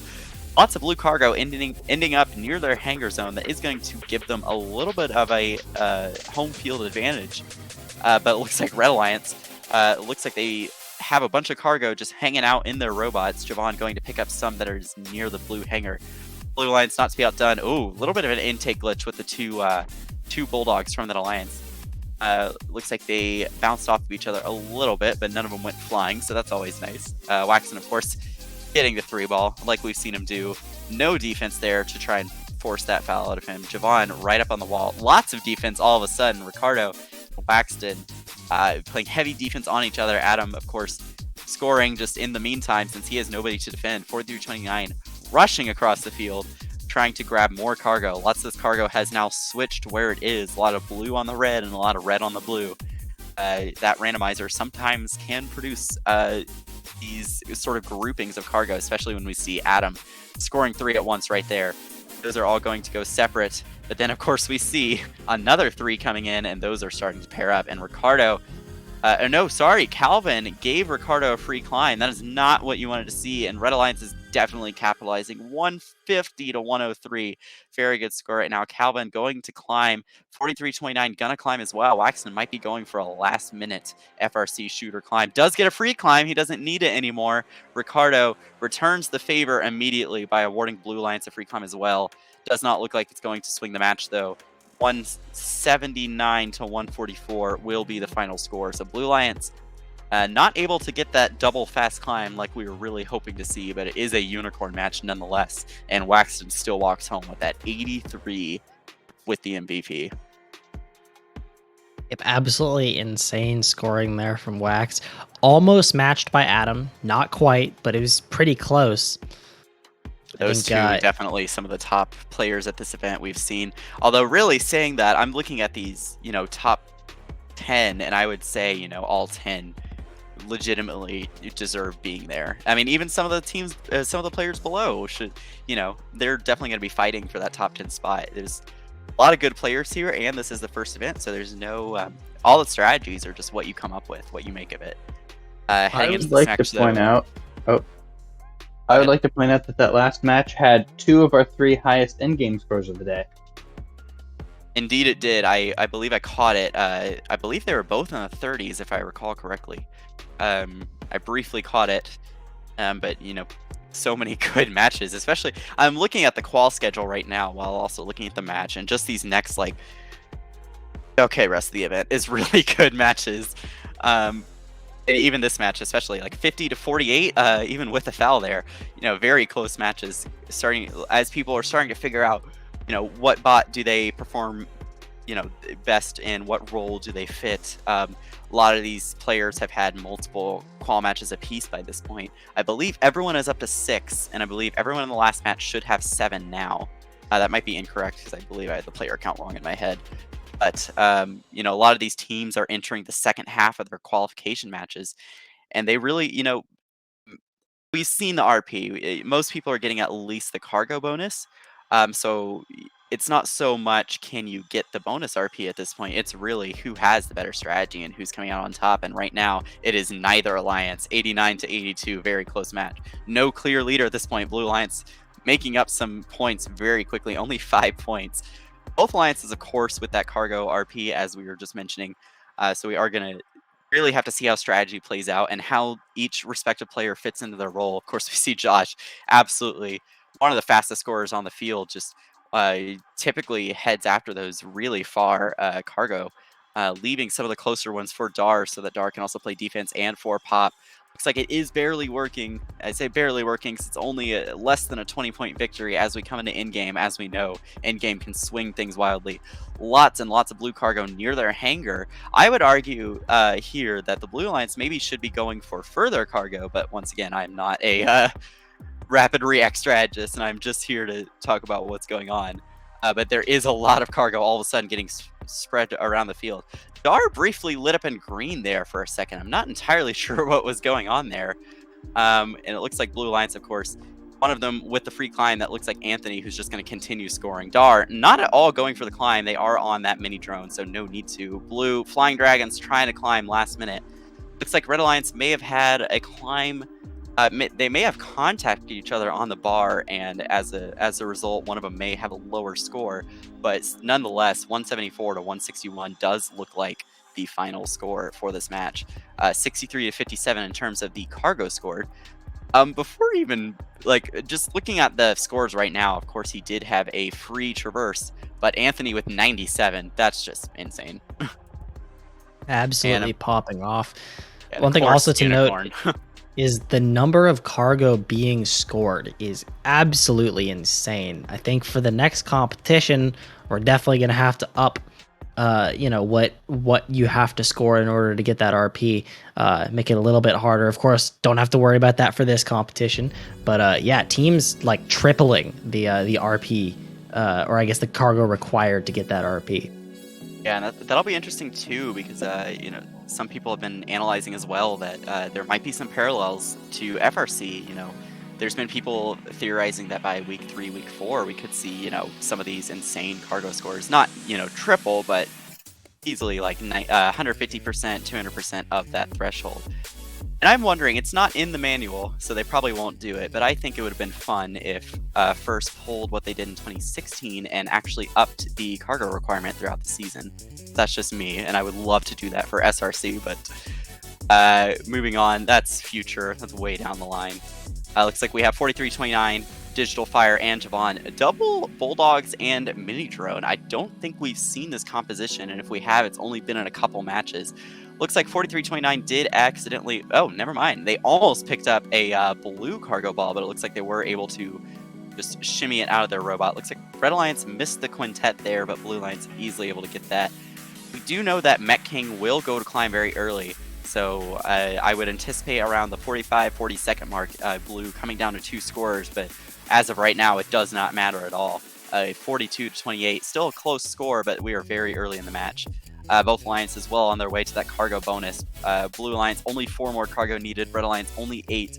Lots of cargo just bouncing around the field right now. Not a lot of robots doing those extra cargo cycles. So it looks like we... and right as I say that, Logan does get a 3. Looks like he's going for a second. Red Alliance didn't really capitalize there.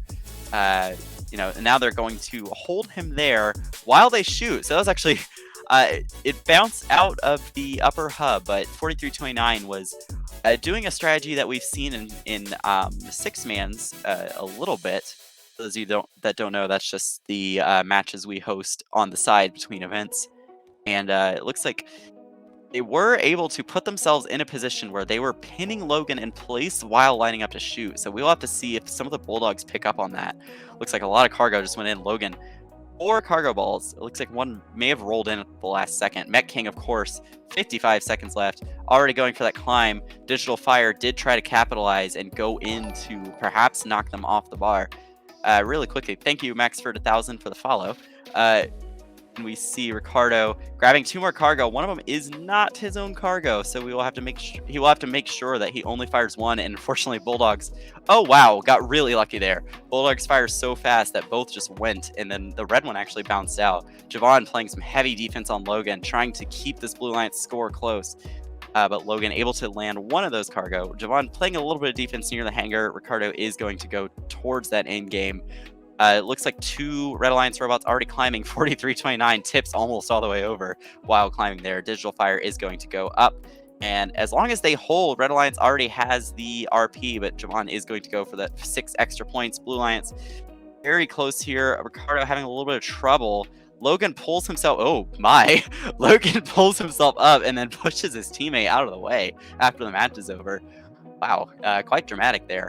Looks like another unicorn match though. 4 and 2 RP, 151 to 117. A little bit of a lower score, but nonetheless, Logan's still walking away with 82. I mean, match 21 out of I believe we're going to 30 so far, if I'm not mistaken. So only We are in fact going to 30 matches. I believe 9 more matches. Wait, 8, 9 numbers matches after this. Less than 10. Somewhere between 1 and 100 matches left. That's yes. Yeah. Yep. With very likely between like 6 and 10. But looking at that match, I just missed a phone call. Wow. My apartment casually calling me in the middle of the event. No, thank you. Fix your internet, thanks. 151 to 117. I won't trash my apartment anymore on stream. Going into this next match, Calvin, Hater, and Walker. Hater and Walker, of course, both with that 1023 at the end of their name. So we will have to see if they end up together or if they, perhaps have a little bit more communication. Although right there in that practice did not show it. They both went after the same cargo. Looks like Metal Jello and Adam already connected for blue, just waiting on their third robot, which is supposed to be Flying Dragons. And there they are, immediately starting this match underway. Looks Nick like, really going for that yes, that event competition any glitchless. percent. Yeah. SRC event percent glitchless. See, Blue Line. Oh, Red Alliance missing a couple of shots there. We'll have to see if that affects their quintet. Got the 4. They need to get the 5. Blue Alliance also only got. Oh, Blue Alliance. Theirs just got counted. Red Alliance tried to make that 5th from far away, but unfortunately it bounced out. They will need that full 20. As we see Calvin making those far shots as he has learned to pick up on. Looks like Adam playing some kind of heavy defense while going for these cargo here. It looks like he's going to pick up a 3rd and very quickly try and get rid of them. Flying Dragons, of course, fires 2. Adam gets a launch pad just as Calvin, or a launch pad foul, excuse me, just as Calvin goes over to the Blue Line side, very close to Flying Dragons. Looks like a lot of cargo falling out of the upper hub right now. We'll have to see where they settle. A lot of Blue Alliance cargo ending up towards the terminal on the near side of the field. Red Alliance, of course, just firing 6 balls. Calvin definitely working on getting some of this shot range in. I'm not sure if this is the match to be doing that, as it is very close, 68 to 65. Looks like Calvin and Metal Jello might be stuck on each other. Both are sort of just getting random pin circles. You can actually reverse your intake, one or both robots, and sometimes it'll free itself. But unfortunately, sometimes robots do get stuck together like that, and the only way out is for one of them to take the reset and the time loss. Hater did grab 3 there, very quickly fired off 1. Looks like, I'm not sure if I was seeing this correctly, but I think Hater is holding the 3rd ball in front of his robot. Perhaps while reversing or just, not angling himself correctly. And it looks like that's kind of what's keeping him from getting some of these fouls here. Once the cargo is only in your robot once it passes that vertical plane created by the intake, as far as I'm aware.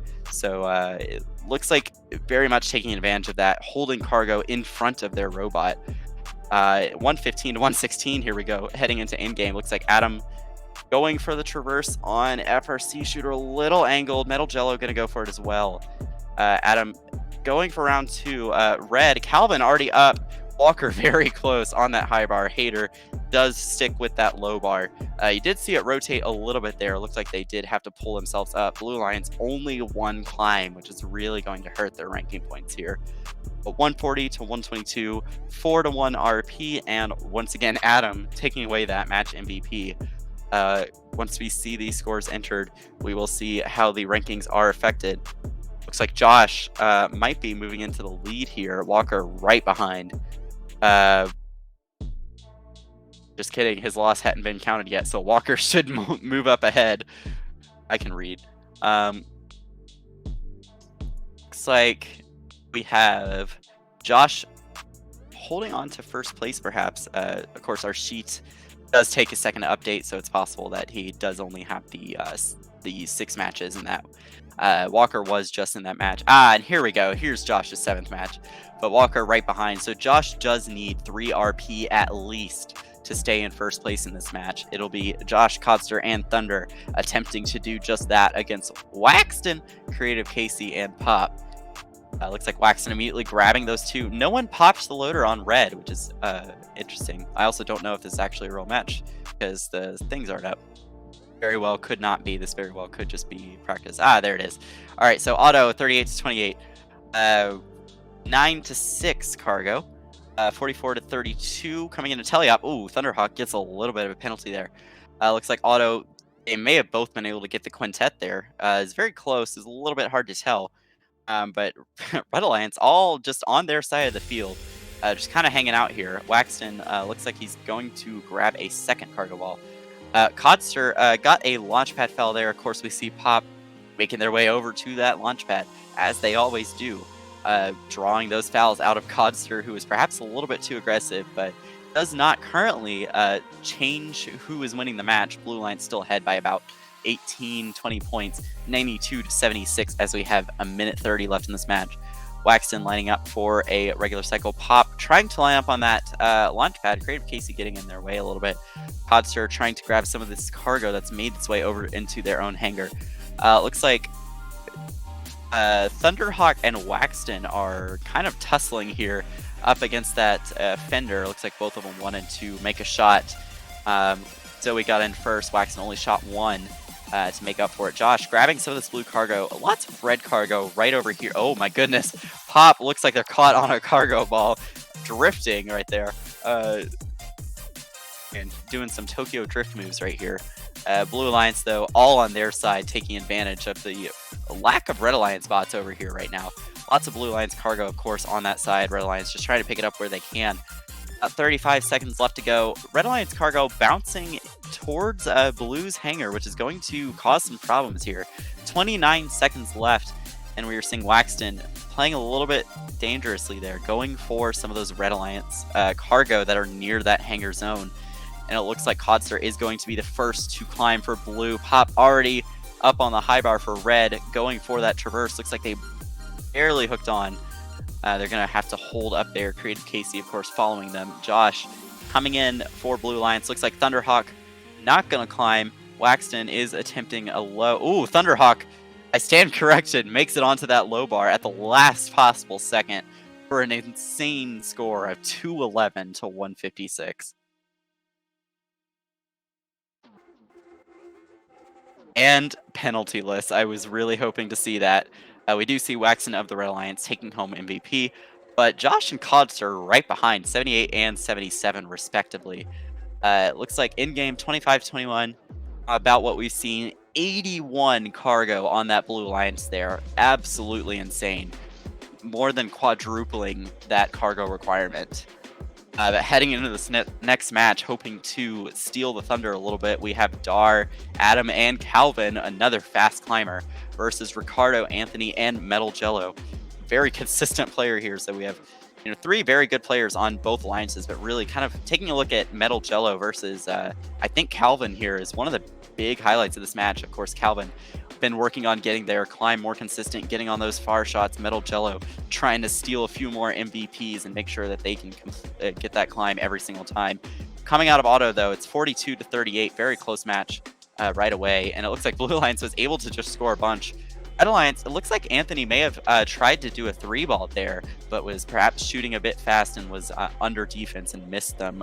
Blue Alliance looks like a lot of their cargo is sticking relatively close to the upper hub. Red Alliance, of course, having to sort of chase it everywhere, and we see Ricardo going in for that heavy defense against Calvin. Calvin, of course, just going to back right up. Does miss his shot, but Red Alliance is able, his teammate Dar is able to answer. Red Alliance, of course, trying to answer as well. Metal Jello having a little bit of trouble catching these cargo balls on the far side of the field. Calvin does get I'm not sure if that was a possession or a launch pad foul, but a foul either way over on that Red Alliance side of the field. A minute 20 left to go, and this is a 10-point match. We have Dar looking for some more cargo, not really able to find that much. Looks like he did have 2 already. Going to play some defense on Ricardo, perhaps decides to back off and continue scoring. Anthony and Adam going at it on the far side of the field. Metal Jello trying to go and grab some more cargo, or perhaps shoot the one they have now, but Dar is just absolutely bullying them. Adam, of course, rushing across the field, grabbing that cargo. Looks like Red Alliance is able to bring it to just a 4-point match. Anthony, of course, going to... looks like he was attempting to maybe knock Calvin a little bit on his way to scoring, but Red Alliance does briefly pull ahead. Looks like they do have a cargo stuck on the rim. That will be very difficult to get down once again. Looks like Ricardo might have missed his shots there, and then heavy defense coming in on Metal Jello. That is going to give Blue Alliance the lead temporarily, 114 to 104 as we enter the end game. Calvin, of course, going for a very early climb. We'll have to see if he can get it just as fast as he has been. There we go. Boom, boom. There's the high bar. Boom, boom. There's the traverse. Calvin, in under 5 seconds, once again, makes the traverse. Ricardo attempts to do a fast climb as well, but does fall off the bar. He's going to have to reposition and climb back up. He is able to at least grab onto that mid bar, going for that high bar. Anthony does maybe get the traverse at the last second, but his hook still on that high bar. We'll have to see if that counts. Blue Alliance, of course, able to get all 3 climbs. And 155 to 134. Another unicorn match, 4-2 RP, 50 cargo and 44 of course, and there are 72 points alone, which matches Red Alliance's teleop score. That's just impressive. All right, looking ahead, we have... Oh. No, sorry. I was just going to say, go Calvin's progression on those climbs has been absolutely insane. Like, I think we all thought Waxton would be the fastest climber at this event, but Calvin is kind of proving otherwise. Yeah, for sure. And I think one of the sort of just aspects of Waxton's playing that sort of affects his climbing rate and climbing speed is one, you know, he achieved these very fast climbs on Bulldogs, not FRC shooter, as he has been playing. And 2, you know, it might be better at this point to try and get those, you know, tiebreaker match points, or even try and get some hanger points in case somehow that ties. But we do have Creative Casey, Met King, and 4329 on blue versus Logan, Hater, and Codster on red. Red Alliance, quite the volley there. Does get one stuck on the rim very early in the match, which is extremely unfortunate. Looks like Logan, what a shot, uses a Blue Alliance cargo and shoots it short, able to knock that Red Alliance cargo into the upper hub. Absolutely impressive shot.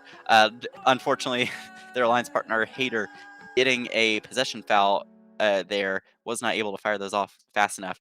Currently is sitting 46 to 28. Blue Alliance still sitting at 5 cargo scored, although it looks like Red Alliance may have just scored one for them. 43-29, Met King and Creative Casey going to see if they can start making up some of these points here. Looks like a lot of Blue Alliance cargo on the red side of the field, which may be hurting their score here. The Red Alliance cargo is, of course, distributing every which way it can. Met King looks to be having perhaps some controller issues.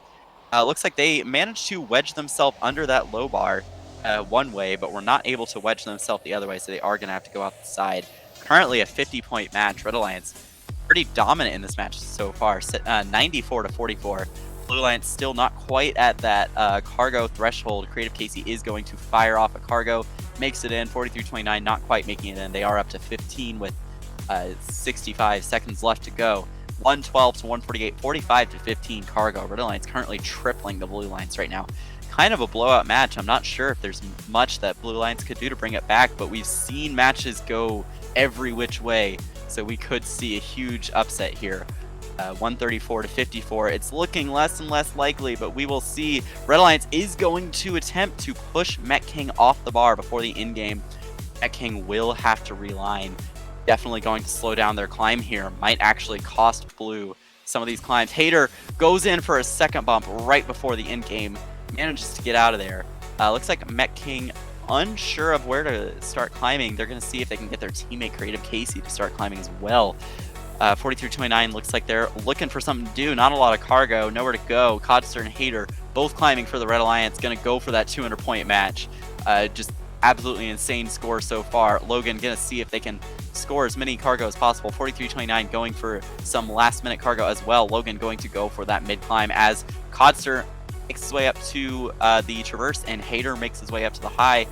214 to 72. Quite a lopsided match, but it does look like Blue Alliance was able to at least get that cargo threshold right at the end of the match. So, you know, MVP going to 89, or MVP going to Logan with 89. Codster not far behind at 77. So, I mean, Blue Alliance, definitely they were playing defense at some points during the match. I just don't think they had the right mindset going into this match. I think, that Red Alliance was a very scary alliance, and I think Blue Alliance may have just gotten in their own heads a little bit. Yeah, I mean, you talk about mindset. Like, oftentimes what happens is you're down a little bit, and you're like, "Oh, we're down," and then you get into that mindset of, "Oh, we're losing," and then you just you keep missing your shots, and you're just kind of off for the rest of the match. Yeah, and speaking of, we have another very good match makeup here: Javon, Dar, and Thunderhawk versus Josh Digital and Anthony. I mean, 6 very consistent robots. Although coming out of auto, quite a lead for Red Alliance, 36-26. They will, both alliances will take home a quintet, which lowers their threshold. Blue Alliance, of course, trying to get that as fast as possible. 44-36. Currently, Red Alliance in the lead with 2 minutes left. Looks like a lot of the Red Alliance cargo kind of ending up on just the blue side of the field, but they are able to pick it up and roll with it. Looks like Digital Fire going into that red hangar zone to try and grab some of those cargo balls that are trapped in there. Red Alliance has a couple of cargo and blue hangar as well. Looks like Anthony had an extra ball in there that he did not want and got a foul for it. Looks like he shot a red ball off to the side there. 74-58. Blue Alliance trying to get back in this. It looks like Dar may have just gotten a foul that will definitely help the Blue Alliance here. 78-70 now. Anthony does get a 3-ball cycle without incurring a penalty. There's no defense played on him until it was far too late. So 88-78. Blue Alliance trying to catch up here. 1 minute, 10 seconds left. And it looks like both alliances do get that cargo threshold. Looks like Thunderhawk going in for a red cargo. Looks like they missed. They are going to go and look for another one instead. Perhaps leaving it to Dar, who has been playing defense this whole match, and looks like he's sort of starting to perhaps corral some of those Red Alliance cargo towards the Blue Alliance cargo towards the red side of the field, just between cycles. Blue Alliance not really doing much to counter this right now, and I'm excuse me, that was Javon actually. They are both on mini drone. I'm only used to seeing one mini drone in a match. This on an alliance in a match. This is a new experience. But we will see 132-104. I mean, Red Alliance starting to run away a little bit here. But Blue Alliance, 3 very consistent climbers, so we will see. And they do have higher climbing potential. So we will see if that swings the match in their favor. Josh grabbing as many cycles as he can. Looks like Digital Fire already climbing. Oh, with 7 seconds left, I am not keeping track of the timer. Red Alliance looks like they're going for a traverse and 2 mid climbs. Blue Alliance going for what they can. Does look like they were able to grab that RP though, and 171-132 will be the final score. And looks like another unicorn match, not quite hitting triple the cargo threshold, but 100 in Teleyop alone for the Red Alliance. That's a pretty good score, and 27 in in-game, of course. Blue Alliance not going home empty-handed. They did double that cargo threshold and get that in-game RP. The MVP of the match will be Dar with 68, but Thunderhawk not far behind with 61. And we are getting into the last 4 matches here, so these ranks are starting to settle. Looks like Dar has 1 more match, and he's near the top. So do Josh and Logan. So looking into this match, we have Waxton, Codster, and Flying Dragons versus Mech King, Pop, and Walker. Getting this match underway. Looks like no mini drones this match. We have 3 of each robot. So we will see immediately an auto Codster turning around, going for the 3 instead of popping. A little bit unusual, but is able to very quickly get them off without getting a foul. Looks like he kind of just stopped at the end of auto, despite there being another cargo for red to grab. And looking at red, speaking of, we do see Waxton on that Bulldogs. I wonder if we're going to see that fast climb that we've been talking about. But Blue Alliance, you have Mech King, who goes to climb early. We're really rooting for that traverse climb. You have Pop, who also goes for the traverse, but a little bit later, and then we will see if Walker goes for a climb at the end as well. But more pressing issues in the match, we have a score of 50-42, only an 8-point match. Neither alliance at the cargo threshold just yet. Looks like Waxton just going around Oh, unfortunately does get that launch pad foul there. We could see him kind of thinking there if he wanted to grab those cargo. But then, of course, a little too close there. And we will see Walker make it up with a 3-ball cycle, but only 2 go in, unfortunately. Blue Alliance kind of lost a lot of the cargo, ending up either in robots or on the opposite side of the field from where they're cycling. And unfortunately, Met King does miss a 2 cycle there. Pop making it up right away, as well as Walker. Red Alliance not to be outdone, though, already has that cargo RP, currently sitting about 12 cargo ahead of Blue Alliance. And we did see Codster reset there. We will see if anybody says anything about that. It looks like he may have been stuck on half of the hub, though. So we will see. 90 to 74, though. 55 seconds left in this match. Flying Dragons pushing Walker around a little bit, and we see COD pushing Pop around a lot. So lots of Red Alliance defense coming in, trying to keep that lead. Looks like I'm not sure if either of them are really being counted for a foul right now. Looks like Kotzer is going to reset. Could not get Pop off the top of his robot, and Pop could not get down. There were not enough wheels touching the floor there. Looks like Walker, very dangerous there, goes into the Red Alliance hangar in the last 30 seconds and is able to grab some cargo out of there. It looks like Walker and Pop are climbing together with Met King coming in behind. Waxton is going to go for that fast climb, just grabbed on, and okay, defending his title. I'm pretty sure that was 3 seconds. So defending his fast climb title, Waxton does indeed get the traverse. Codster following right behind with a high climb. 149 to 109 going to be the final score. It looks like we will have a unicorn match, 4-2 in terms of RP. Tied on in-game, which is always fun. But, you know, the amount of cargo scored by that Red Alliance definitely helps them take the victory in that match. 71 going to Waxton, of course, and keeping his 3-second claim to fame. And it looks like we will be seeing several of those teams again in the last match. But coming up, this is the final round of qualifications. For those of you that don't know, anytime every single team completes a single match, that is considered a round. So we are entering the last match for a lot of these teams. Surprisingly, 2 hours for quals. I think we are doing very well for pacing. But go ahead, Cobb. I would like to point out that the first ranked player and the 7th ranked player are separated by 1 ranking point. Yes, it was a very brief period where you could see the rankings there, but yes, we have very, very close rankings here. I think we kind of talked about this at the beginning. I'm not sure if it was on stream or in the drivers meeting. I believe Waxton may have been the one to bring it up, that there's going to be a lot of unicorn matches, a lot of bonus RPs, and of course my counter argument was strategize, and clearly we're seeing that play out. 1 RP separating our top 7 teams really means it's coming down to strategy. So and we will see what these teams do. A very close match, 46 to 44, 2 points separating these 2 alliances. Looks like Anthony definitely kind of taking on a lot of that scoring work for the Blue Alliance. Red Alliance very even right now, 20-18 and 18 in terms of contributions. We see 43-29 going back to the launch pad. Javon very quickly just sinking 2 shots on the wall. Didn't even see him line up.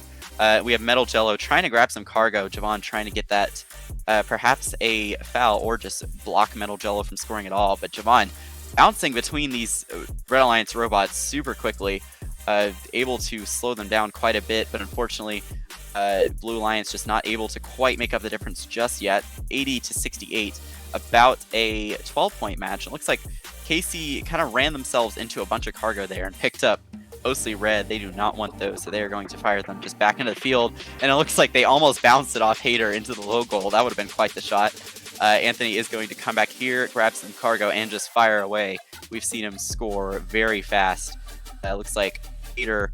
looks like they may have either accidentally launched a cargo or driven into one. Looks like one kind of launched out the back of the robot, but Blue Alliance is bringing this a lot closer. We see red cargo starting to just fly everywhere as these robots are just running over it, not even picking it up at this point. We see cargo flying off the field, 112 to 100 as this score continues to tick closer, and we do hit that in-game period where typically a lot of these matches are decided. We see Javon playing heavy defense, stops himself before getting too close to that danger zone. Metal Jello is going to continue scoring, go for that last second climb like we've seen. Looks like 4329 might already be up on the traverse. Anthony still trying to get there. I'm not sure if he's going to get it. It doesn't look like he did, but it does look like they were able to get a high, mid, low, which would be enough. Red Alliance, a lot going on with the climbing arms over there, but they were able to still take home that in-game RP. 4 RP to 2 RP, 157 to 132. Anthony getting the match MVP there. And we will see once these scores start updating if any of these rankings have shifted. I don't think any of the teams in this match started out as first seed, but we will definitely see some of those middle captain seeds shift around a little bit in these last couple matches. Speaking of, we have just really quickly before we switch scenes here, just quickly taking a look. As a reminder, first of all, please be ready for Alliance selection after quals. We're not asking you to send Alliance reps because that's not a thing. But, you know, please just make sure that you're ready and that you have somewhat an idea of what you're doing. I would say if you're in the top 8, because we're so close right now, be prepared to be a captain. There will only be 4 captains, but I would say top 8, just be prepared because those are very close RPs. And we have several of our top 8 in these next couple matches. So penultimate match. Use that word on your essay and you will get an A. Not guaranteed. Please don't sue me. Blue Alliance, we have Walker, Dar, and Ricardo versus Red Alliance, Logan, Josh, and Calvin. Logan and Josh and Calvin, just very high-ranked teams here. They're going to try and keep those rankings. Calvin ideally would like to get out of 14th. You know, if they can secure a 4 RP match here, that would push him a lot higher. But I don't think the rank is going to affect many people's decisions on whether or not they pick Calvin. So we will see, you know, what people are picking off of as well. We see a lot of scoring happening. We see a little bit of defense going on between cycles. Are definitely playing some defense as well. Logan does get a possession foul. Does actually score one in the low goal. Not sure he meant to do that. But we see Josh also just very fast at his cycling. 66 to 49 though. You know, Logan and Josh, they're fast cyclers, but they are not making up the difference right now. Blue Alliance ahead 76 to 55. Dar playing some hard defense. Walker very much speeding up his cycles. I think this is probably some of the fastest cycles we've seen out of Walker. Definitely trying to make an impression on those Alliance captains just in case. But of course, a 4 RP match here would be absolutely brilliant to try and get some of that, get into that top 4 seeds and have more control over your own destiny. So 104 to 69. Blue Alliance starting to run away a little bit here. We're going to have to see if Dar switches to mostly offense or if he does defense. And it looks like he's doing a little bit of both. Doing that alignment strategy earlier that we talked about of lining up behind a shooting FRC shooter and sinking those shots anyways. We also have seen a couple of teammates use the same strategy, an FRC shooter in front with another robot in back. And, you know, keep in mind, these bots are not all shooting from the same location every time. Josh does get a launch pad foul there, but luckily it was before the last 30 seconds, so no free climb. But it does mean this match is now 132 to 107. You know, just a quick reminder that the first tiebreaker for RP is total match score without penalties. So just reminding all the players. Because we're seeing still some very good scores. I mean, 50 Cargo scored a piece, 60 now for the Blue Alliance. They're already climbing. They're holding on to their lead. Dar looks like once again on that mini drone, gonna climb at the absolute last minute. Logan unfortunately gets a possession foul, which is only going to extend the Blue Alliance's lead here. Shooting with his climber hooks out. Not something you typically see, but you know, sometimes when there's a little bit of a tight squeeze, it can be better to just take a cycle. Not sure if Logan's climb ended up counting there. Dar's definitely did not. Ricardo was a little bit in the way, but they were able to get 2 high climbs, which will give them that 4 RP. So 188 to 160, 4 to 2 RP. Dar with that MVP, but Logan, despite the loss, still 73. I just said Dar got 80 RP, 80 points. Logan with 73 points. Oh dear, if Dar had 80 RP, that would be no trouble first seed.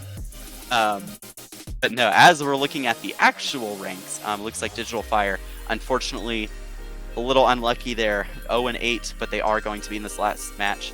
And we will see if they can get a win under their belt. It's not that they're, you know, not a good player. We've seen them do some very great scoring. They were the one that, you know, Calvin kind of stole the far shots from. So we've seen them kind of influencing how several of these players play. So, you know, more to Digital Fire directly, but also just to anybody at an SRC or an FRC event that, you know, may not be seated where you want. It doesn't mean anything. Again, RP matters more than win-loss, and we've seen Digital Fire do these absolutely insane shots. So I'm sure they will have no problems, at least, you know, getting somebody to talk with them a little bit. Yeah, so we see, looks like both alliances got the quintet. 34 to 26 blue coming out of this, though. Very much want to get that 4 RP match. We have Digital Fire, Waxton, and Adam. I'm hoping I'm not destroying the mic levels every time I'm doing that, so if I am, I genuinely apologize.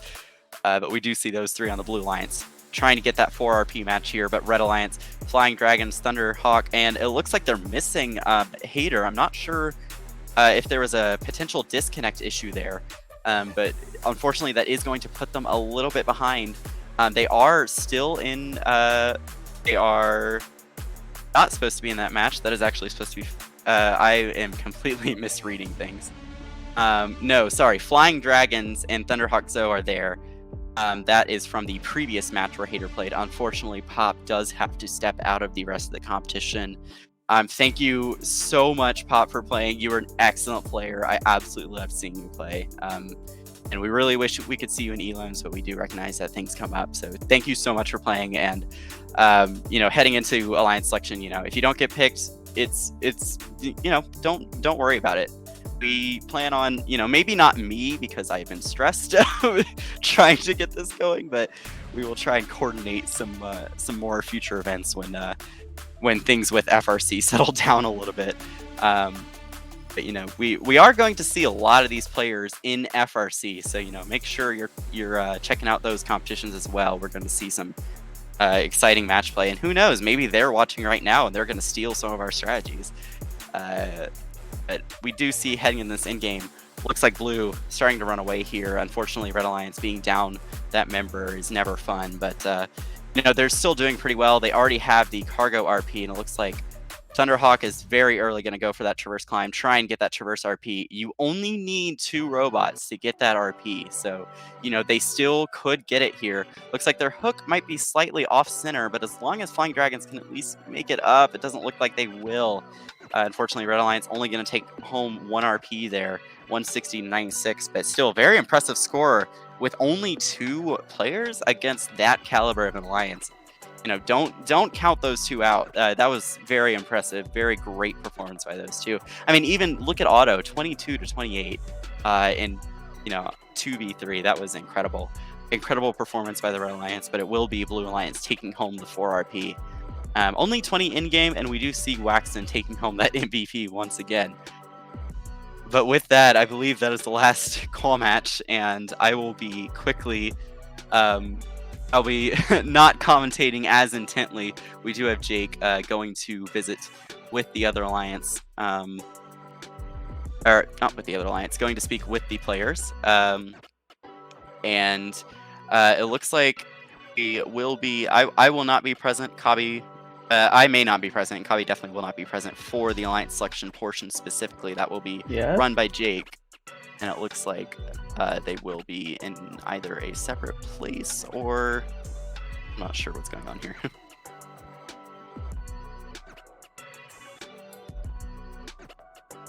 Alright, so if you look in, for those of you playing, if you look in the Discord, in event announcements, that channel, there is an officially unofficial announcement about alliance selection, just detailing how it will work. For those of you on the stream, all you have to worry about is just watching the picks happen. Maybe, you know, put in a couple of predictions or put in a couple of suggestions, you know. Sometimes these teams may not know who the best option is, so. But we are looking at the ranks, and it looks like Dar was able to clinch first place by 1 RP, but quite a good score. Logan actually outscoring Dar despite being the 6th seed. And it looks like, you know, 30, 29, 29, 29, 28, 27, 27, 27, like RP. looking at these ranking scores, it stays up at 3 up until rank 9, which is absolutely insane. Doesn't even fall below 2 until rank 19. So just absolutely insane matches here. And for those of you playing that are going to be participating in Alliance Selection, the OPRs are also now available. So you are free to check that out. But we are going to... looks like we're getting things... term for it for Alliance Selection.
Hello. All right. Looks like we are ready to begin the alliance selection. Looking at our sheet right now, it looks like we have Dar 2655. You are the number 1 alliance captain. Dar, who would you like to select for your first pick? I would like to full send it with Logan 4476. All right, Logan 4476. Do you accept? Let's send it, Dar. All right, perfect. Which means that it looks like Adam 10836. You are our second alliance captain. Who would you like to select for your alliance? Really hard decision, but I would like to invite Waxton. Waxton, do you accept Adam's offer? Yeah, let's do it. Awesome. Makes the first two of the first 2 alliances. Moving on to our third alliance, Walker 1023.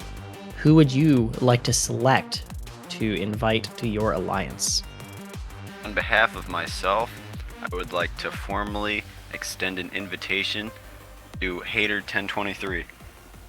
Hater 1023, would you like to accept Walker's offer? Let's do it for 1023. Let's go. Awesome. Number 4, Josh, represented by his grandma, or not represented by his grandma, but representing his grandma. Josh, who would you like to select for your alliance? Well, after some formal discussion, I would like to select Codster to join my alliance. Oddster 5846, do you accept Josh's offer? I accept. Let's go. Awesome. That makes our first round of selections complete. Josh and Codster, of course, you have a decision right away because we are doing the Serpentine draft. Josh and Codster, we can give you a minute, or if you're ready right now, feel free to select your second pick. Give us just a second.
Alliance 4 is ready to select.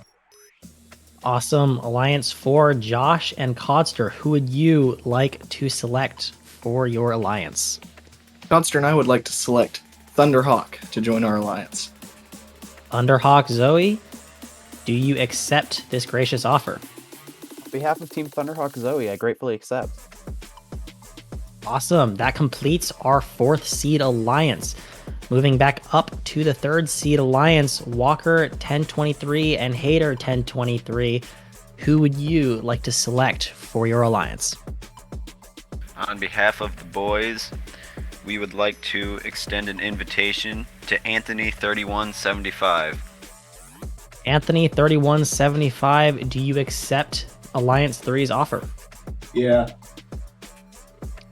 Nice. Well short said. Those are words. Yep. Moving on to the 2nd alliance, Adam and Waxton. Who would you like to select for your alliance? We would like to invite Javon. Jake. You objection. You're now no longer in playoffs. No, I'm kidding. Go ahead, We Adam. would like to invite Javon. Javon, would you like to accept Alliance number 2's offer? I graciously accept. Awesome. And moving on to the final pick of the night, Alliance number 1, Dar and Logan. Who would you like to select for your alliance? Me and Logan would like to select Metal Jello to join our alliance. Metal Jello, you have been invited to the number 1 alliance. Do you accept their gracious offer? I do accept their gracious offer. Awesome. With that, all of our alliances are completed. These are the alliances that will be moving on to the playoffs. Alliance 1 will compete against Alliance 4 in the semifinal rounds, and Alliance 2 will compete against Alliance 3. Winners of each will obviously move on and compete against each other for the title. For those of you who didn't make it today, thank you all for playing so much. We really loved having you all here. It was super fun. And yeah, we hope to see you on future competitions. And if you can, try to stick around and cheer on your fellow competitors.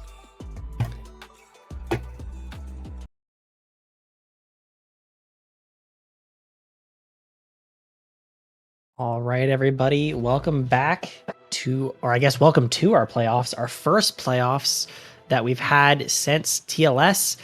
It has been such a long time, but I think we are all finally ready to get some playoff rounds under our belts.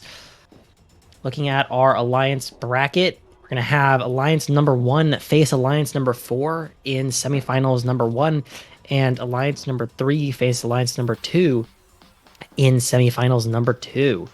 Of course, the winners of each of those brackets will move on to the finals, where they will compete against each other for the title.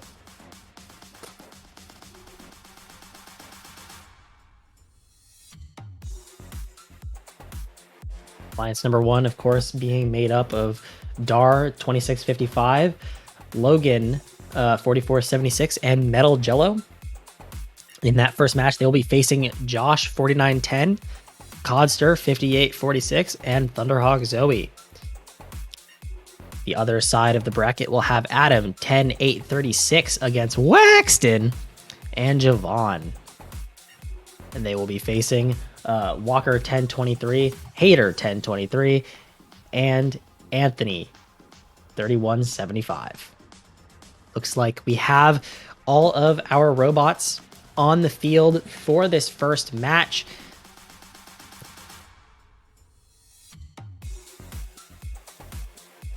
We'll be getting the playoffs underway shortly.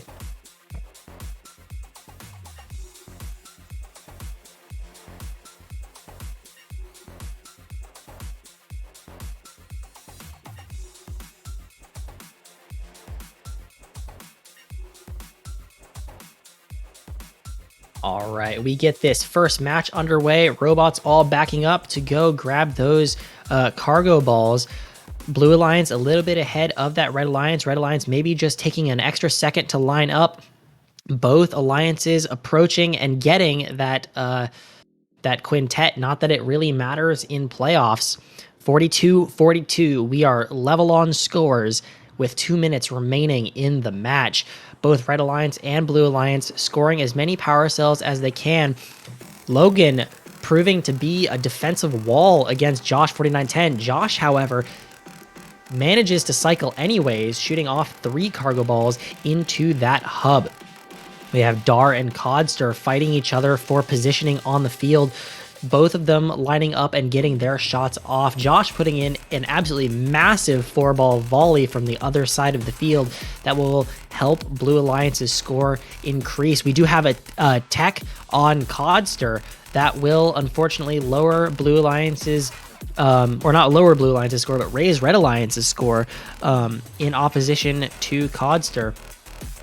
1 minute, 20 seconds remaining, 90-92. This is a super close match, closer than we see most 1v4 alliance brackets go. 1 minute, 5 seconds remaining. Everyone shoving as many cargo balls as they possibly can into that upper hub. Blue Alliance and Red Alliance both fighting for field position. There looks to be a pretty big jam up on the bottom of the field. Thunderhawk Zoe and Metal Jello fighting each other for that field space. Dar shooting in a volley before turning around and absolutely beating up Codster, who still manages to get to that fender and shoot off his cargo. 30 seconds remaining. We are entering the end game period right here, right now. Scores are almost level. It's going to come down to these end game climbs. This is going to be super, super close. Codster putting up his climber, Metal Jello matching on the other side of the field. All of the rest of the robots waiting until the last possible second to get as many cargo balls shot into that hub as possible. 10 seconds left. Who will get up in time? Who will be ahead at the end of the match? Blue Alliance, one of their robots falls. It looks like Codster is no longer on the bar, and that's over. Red Alliance takes it from the Blue Alliance 179-150. Super close match up until the very end, in which Codster fell off that bar. Blue Alliance, of course, will be showing up for that next match, wanting to try their best to take that match position back. Yeah, and just looking at some of the breakdowns here, Blue Alliance, Codster falling really had a lot of implications on the match. I mean, 25 in-game versus 6. I mean, if they had matched in-game, Blue Alliance would have almost taken the match right there. So, really, really coming down to the wire here in some of these matches. In fact, if they had... I don't know. If they had gotten the climb and then not gotten the foul, they would have still lost by about 4 points. Or, nope. Numbers. By about 7 points-ish. I don't know. Something like that. Yep, it would have been even closer. It all, once again, as you said, it came down to that end game. They were level on scores going into end game, so it's a shame for that Blue Alliance. But of course, as I said before, they will be showing up ready to fight for their next match. Switching to the other Alliance bracket. We have Alliance 2 up against Alliance number 3 with Javon, Waxton, and Adam against Walker, Hater, and Anthony. These are some very good alliances. Yeah, these are like really good alliances. I'm kind of surprised that like the first competition we're already getting some pretty high levels of play. As we get on into this match, Red Alliance looking like they're taking an extra second to line up. Blue Alliance is a little bit ahead. They've doubled Red Alliance's score. Red Alliance clawing it back a little bit as we approach the end of auto. Both alliances getting that quintet. Not that, once again, it matters. Walker and Adam both shooting from the fender on their respective teams. Adam putting in a massive 4-ball cycle that's going to get Red Alliance up ahead a little bit. It is still super close, though. Only 4 points separate. Blue Alliance back ahead. Red Alliance only 2 points down now. This is back and forth. This is going to be another super tight match. Anthony firing in a volley while being absolutely wrecked by Javon, still managing to do it though. Waxton getting stuck on the fender, or not the fender, the launch pad, but getting out of it and gaining those balls. All alliances shooting as many as possible. Waxton avoiding shooting a blue power cell. Walker doing the same, but for the other alliance. Anthony shooting from Fender, and both the Red Alliance and the Blue Alliance playing a lot of defense on each other. Walker, unfortunately, getting a possession penalty a couple seconds ago. That will make it a little bit harder for the Blue Alliance, although the Red Alliance is down right now by only 3 points. And the Red Alliance is back up ahead. Every time I talk about the one alliance being ahead, it switches. Anthony getting a foul for that launch pad. Will Blue Alliance still be ahead? It looks like Red Alliance is crawling back in the lead. 45 seconds remaining. Volleys being shot from every which direction. Both alliances putting their biggest effort into shooting as many of those balls in. Javon making Anthony's life a little bit more difficult as he tries to go and get some more cargo balls and shoot them in. Hater getting a tech, 2 techs, and giving Waxton a free climb, another tech. Oh, this is yep, there's a 4th. This was super close. It's still close, but Red Alliance absolutely destroying Hater there. And the penalties right at the end of the match may have swung it again. Waxton, no need to line up. He shoots those last balls, and the match is over. 188 to 162. This match will be under review. This match is under review. The first match under review that we've had today. Do we have a new screen? Please tell me. We do have a new screen. I recorded it yesterday. It's super exciting. Oh no. It's thank you to Waxton for providing some epic backflip content. It will be up shortly, assuming that we get it.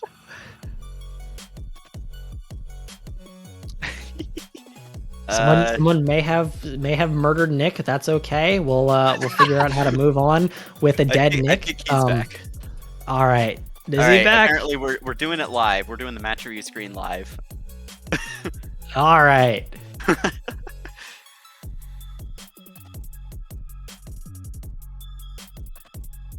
We see, of course, 2 and 3 just still, practicing in between matches. All right, here it is. Here we go.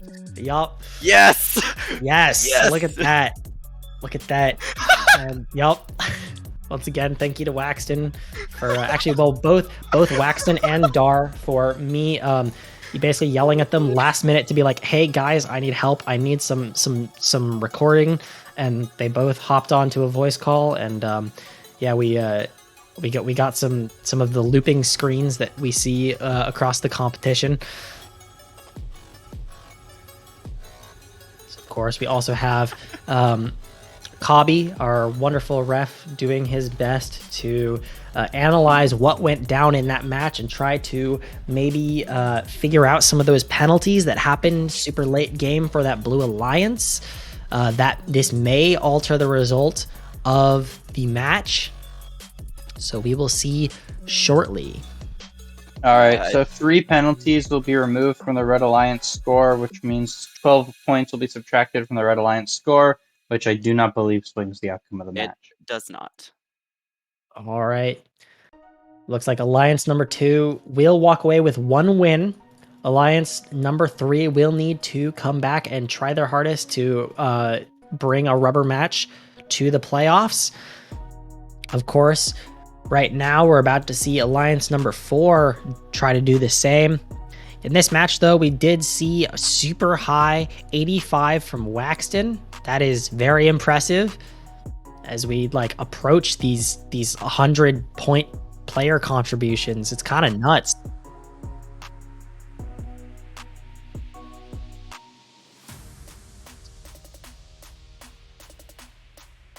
Technical difficulties, it's fine. Yep. Little score it's just confusion. someone pointed out in chat that 5 seconds ago, we just said someone may have murdered Nick. It's okay. Yeah, it's, you know what I mean. Wait, he's back. He's alive. Okay, he survived. Dope. Yeah. I just realized that Nick is in fact alive. This is cool. This is very Pog as Yeah, well, it's it happens. Yeah, I feel like if you get deaded, you might not know that you got deaded. So I can understand where the confusion would be from. Anyways, moving on to this next match, faster than Nick's murderer moved out of his apartment. We're gonna go back to Alliance 1 versus Alliance 4. Oh yes, the super bad Jake transitions are back. It has been too long since we've had them. Yes, way too long. Yes, way too long. Yes, I can word. Metal Jello, Dar, and Logan against Thunderhawk, Zoe, Josh, and Codster. Will the Blue Alliance be able to pull the upset and pull a rubber match, or will Alliance number 1 walk into the finals at the end of this match? Let's find out. All right, getting this match underway, semifinal 3 or semifinal 1-2, depending on which numbering system you prefer. Right away, Blue Alliance immediately shooting their preloads. Red Alliance actually going to grab a couple power cells first. Looks like Logan popped the loader and then had perhaps a little bit of trouble getting those power cells into his robot, but it looks like Red Alliance will come out slightly ahead after auto.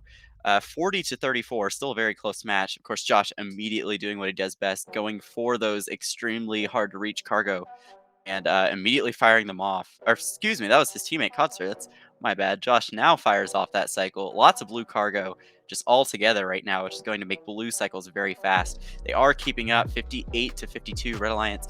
A couple of 1 cycles coming in here. Dar, of course, having a little bit of trouble with that power cell in the corner. That is one of the downsides of mini drone, is that power cells that are stuck in the corner of the truss like that can be a bit difficult to get. Or a bit slower, but nonetheless, Red Alliance staying ahead, 80-69. 1 minute 30 seconds left to go. We see 2 Blue Alliance robots lining up.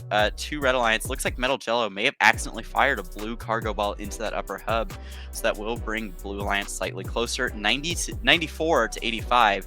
This is becoming a 10-point match, whereas earlier we were seeing a couple spots where Red Alliance was ahead by 25 points, but definitely bringing it a lot closer. Now only a 9-point match. Some Blue Alliance cargo finding its way into these Red Alliance machines.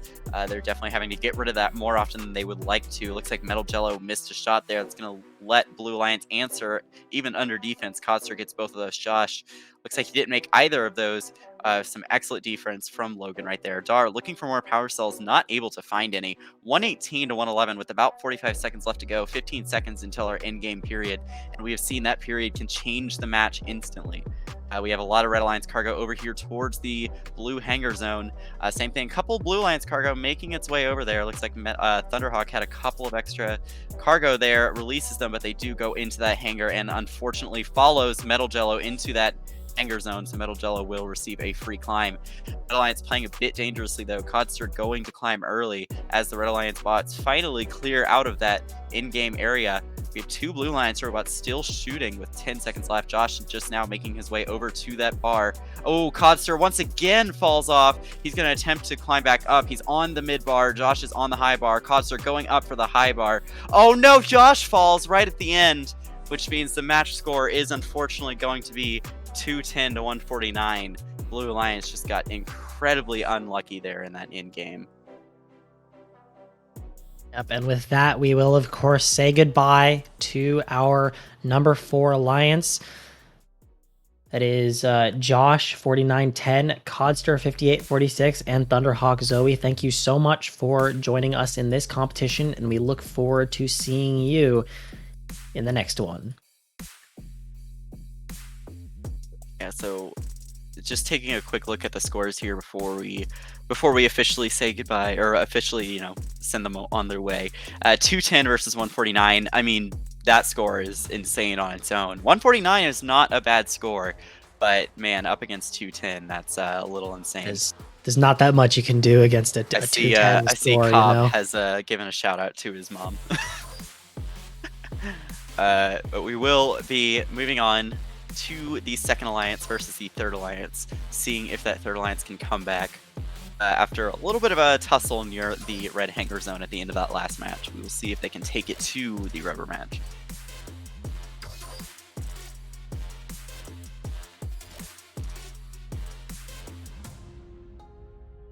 All right, Now looking at this coming match. Oh, into this next match. All right, just at this point we're just like the same person, so yes. you know. Yeah, but Yeah. Alliance 2 versus Alliance 3. As a reminder, Alliance 2 did get 176 last time after those penalties were reassessed and some of the unnecessary ones were removed. They still ended with a score of 176 to 162, so still beating that Blue Alliance by 14 points. So we will see if Alliance 3 can come back in this match. Looks like they are able to get some of those auto cargo very, very quickly. Looks like Red Alliance is sort of outscoring Hater, taking some of the Red Alliance cargo that had fallen to their side and putting it in the hangar. That is completely allowed. Javon, of course, is just going to go and grab those right away. But Walker, seeing this, looks like he might try and get a launchpad foul, but instead just opts to continue cycling. 46 to 40 right now. Red Alliance just a bit of a lead here, but Blue Alliance looks like they're starting to play some heavy defense on some of these Red Alliance scores. You see Hater playing heavy defense on Javon, Anthony coming in as well, bumping Adam when he can, and then Walker playing extremely heavy defense on Waxton. But they're still scoring. You know, these alliances are only one cargo apart right now. And as we see more of this cargo flying in, looks like a tie and Red Alliance pulls ahead just after that cycle, but it does look like Blue Alliance will immediately answer. So we are at 72 to 72 when the dust is settled. But we have a lot of cycles coming in. Looks like Red Alliance Waxton may have just missed a cycle. That could have huge implications here. The score is very close. It could come down to the wire. Looks like Blue Alliance just sank 3 balls and then another 2 into that upper hub and then another 3. That was a lot of Blue Alliance cargo right there, but Red Alliance seems to be matching 96 to 94. Blue Alliance ahead by 3 cargo, but the Red Alliance just keeping up in terms of the score. Javon fires off a quick power, cargo ball, and then goes back to play defense on Hater. Looks like Walker still playing some heavy defense on Waxton, go into that hangar zone to try and get some extra power cells. Waxton backing up to that launch pad, gonna make sure that he cannot be defended, but there are some Blue Alliance cargo right next to that launch pad, and Waxton did miss a shot. Looks like he might be having a little bit of trouble. His timer hooks are sideways as we enter the in-game period. Blue Alliance is ahead 130 to 120. Lots of Blue Alliance cargo in that red hangar, though. That's going to prevent them from being able to score some of them unless they take that free traverse penalty. But it looks like Walker will be the first to make their way over to the blue hangar, immediately followed by Hater. Anthony coming in just behind. Red Alliance currently only Waxton in the zone at all. Adam coming in, arms outstretched. Javon coming in for that either low or mid climb, but it looks like Blue Alliance, we do have Walker making it to traverse, but it looks like Anthony and Hater may have fallen off, which does mean that Alliance 2 will take the second match, 161 to 155. But huge shout out to Alliance 3 there. Assuming we don't have another match under review, huge shout out to Alliance 3 there. Walker 1023, Hater 1023, and Anthony 3175. Thank you so much for joining us, and we look forward to seeing more from y'all in the future. Yeah, but that was a pretty close match. Like, usually you don't see a number 2 and a number 3 alliance being quite that close to each other as in terms of score. Yeah, and looking at it, Blue Alliance only got that traversal climb, and it looks like they did have, unfortunately, those 2 falls, and perhaps either one of them would have swung the match, but or even tied it. We could have had a tie match in our first event, but either way, Alliance 2 will be moving on to face Alliance number 1 in the finals.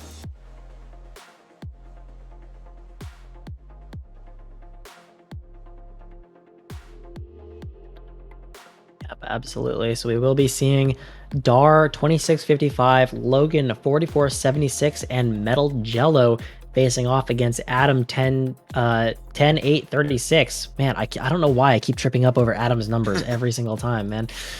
Waxton and Javon 2976.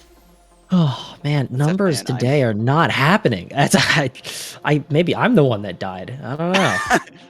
Maybe the murderer came to you. Yeah. But looking at this match, looking at this series, really, 2 very high caliber alliances here. I mean, Red Alliance consistently getting, Red Alliance, their 2 scores were 179 and 210. But Alliance 2 coming in as the Blue Alliance, they've been pretty close to that 3rd alliance, but it sort of depends, kind of asking, had they played the number 4 alliance first, or had the number 1 alliance played the number 3 alliance first, if the scores would be the same. And that's really what we're going to find out here in the finals as these two go up against each other. Yep, absolutely. Well, let's get these final matches underway. The last 2 or 3 matches of this competition, or more. Yeah, if they pull a what event was that they went to? Duel, like 7? Yeah, you might be right. Yeah, there is a couple wild ones. There's also some ones in real life FRC that went pretty deep. Insane. Yeah. Yes, and I would be pleasantly surprised to see scores this high early on in FRC, but we will see them eventually. It's just, right now it's limited to the sim, but we do see a purple Metal Jello and a purple Logan ready to face the Blue Alliance. Yeah, maybe that's a sign that both of them are going to get teched a lot and kind of be double agents for the other alliance. That's max in game every single match. Let's go. Yep.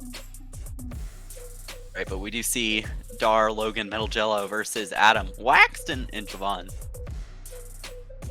And we do see looks like Tribot versus 2 FRC shooter and 1 mini drone. So neither alliance, or I guess the alliances didn't match each other in terms of robot composition, which is definitely interesting to see. We'll have to see which alliance in the end ends up taking home the W, as the kids say. We do see Waxton and Adam kind of running into each other a little bit there, maybe some communication issues. Waxton playing very smart, sticking very close to that launch pad, only makes one of his shots, but is sticking very close exactly for that reason.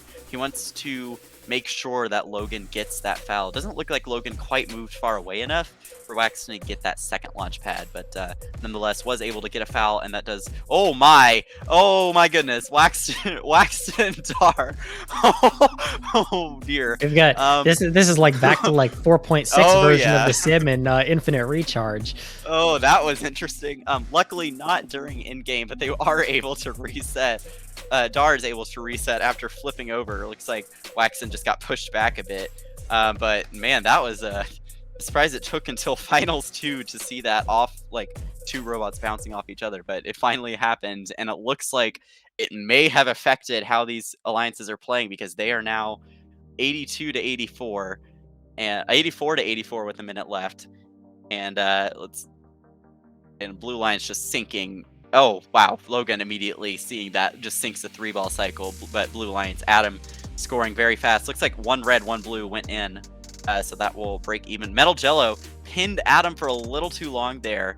Looks like they are going to get a pinning foul, but Red Alliance will stay slightly ahead, 104 to 100. Currently separated by either 1 cycle or a foul. It looks like heading into in-game, these players are being pretty safe. I would say Adam probably did the riskiest maneuver there and didn't even make it into the opponent hangar zone. I would say Waxton's a little risky there, but realizing that there are 18 seconds left, these teams are definitely... Looks like Adam may have gone for an early climb and either glitched on the truss or fell off the bar, so he's quickly going to reset, attempt to get that climb again. Red Alliance already has 2 robots on rungs, trying to get higher. Waxton, unusual for him, misses the second hook on that Bulldog's bot. Javon not able to climb at all, and that will mean Red Alliance, alliance number 1, takes this first match 161 to 122. I think that is the first time I have seen Waxton not successfully complete a traverse climb, so we'll definitely, in 0 in-game, we'll really be looking for Blue to turn this around in the next match. Yeah, absolutely. Sorry, I was having a sneezing fit in the background, so I was a little muted. Don't mind me. But yeah, I mean, we've seen Wax not make it up to the traversal rung before in this competition, but not quite in that fashion. So. Sorry, I was just rewatching the clip while you were talking. yeah. There's a clip in Event General called "Dar and Waxton freaking die."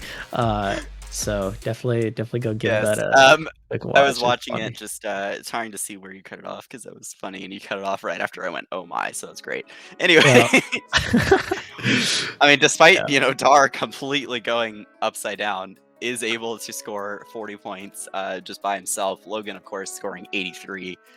I mean, Red Alliance really at the end game there started to run away, but it was close the entire time. So really excited to see finals 2 and 3. This should be quite something. Yeah, it was.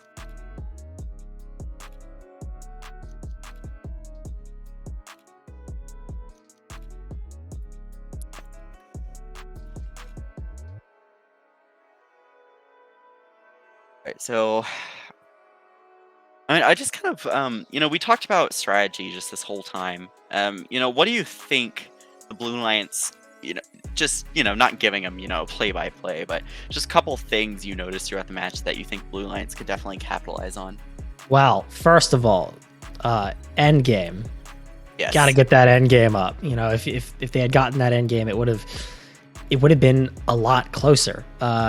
And I think that's like the big thing, like if you don't climb, that's a lot of points. Yeah, that you missed. and you can see Waxton right now in between matches, practicing that climb, almost able to get his fast one, but missed that second hook at first, but still able to get it in probably under 5. So hopefully we'll see something like that happen. Yeah, sometimes those hooks are just a little difficult to work with. They're a little on any of finicky these sometimes. Yes, but once again, same teams. Blue Alliance does get slightly faster start in auto. Looks like they had a cargo bounce over to their side as well, but they aren't going to be able to grab it in time. Relatively low scoring auto, only 24 points, and immediately Logan flipped on his side by Javon. I can tell this is going to be a very defense heavy match. And already you can see Javon, oh my goodness, absolutely bullying Logan. He knows that Logan scored the most points in that last match, and he wants to make sure that Logan cannot do 80 again. And so far, it is paying off, 52-34 Blue Alliance. Waxton doing some of those long shots we saw from Calvin in the qualification series. Looks like Dar trying to grab that ball in the corner, but Waxton right there to try and get that launch pad foul. Looks like he is going to try and pin. Almost gets the foul. Looks like Dar able to shimmy out of there. Metal Jello just continuing to cycle in the process. Logan currently the least points scored on red, but you can see, I mean, Adam and Javon are just going after him. 66-58 right now, 66-62. Red Alliance finally able to break away and start shooting. Logan is going to make his way into that hanger zone and then avoid everyone. Just go right to the opposite side of the field. And it's paying off. Red Alliance is very quickly catching up. Only 2 points separate these two alliances. Red Alliance shoots 2, and then Blue Alliance also shoots 2, but it does look like Blue Alliance was able to get more. Blue Alliance snuck in a third. Red Alliance just shot off 3 volleys at once, though, and that does tie up the match, 92-92, 40 seconds left. Another very close match here in the finals. Wow, Waxton somehow tipped over. I'm not sure if that was a cargo ball or if his intake clipped the exit ramp there, but we do enter the in-game at a tie. Javon playing a little dangerously there, playing some heavy defense right next to that launch pad. Logan also playing very dangerously, trying to grab as many power cells as possible. He does get 3, which is going to pay off. 116-117. Looks like a low goal might end up being the difference maker if these teams can match each other otherwise. But Waxton going for that climb. Dar gets a little too close, and so Adam is going to move out of the way. He does get a possession foul, which is going to shift this match slightly, but Waxton, once again, not able to get off to the traverse bar, get up to the traverse bar off the high bar. 147-137 looks like it's going to be the final score. And that end game, once again, made a huge difference. We'll see exactly how those scores played out. Looks like, yeah, 147-137 finals number 2. We will be entering a rubber match, and yeah, 29 in game from blue and 10 from red. The in game once again the deciding factor. My Texan really came out there. Yep, that is the first rubber match that we've seen in Rapid React. So this will definitely be interesting to see if Blue Alliance can hold on to that momentum, or if Red Alliance will kind of get back on their feet and take out that Blue Alliance. Yeah, immediately we're noticing Logan dropped from 83 to 58 contribution. So much defense being played that match. You know, Javon only got 16 contribution, but he was on Logan the whole time.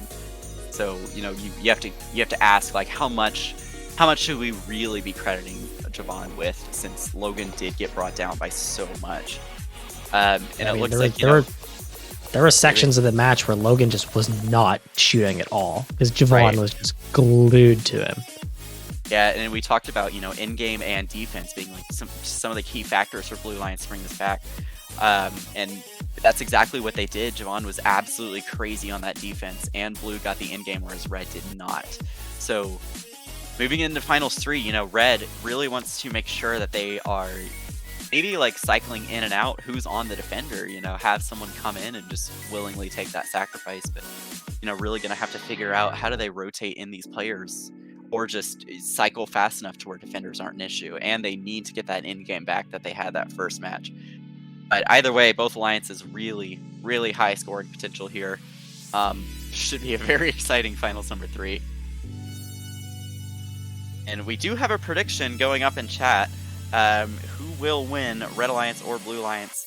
I believe they are still called power cells, but you can use your power cells to bet on which alliance you think will win.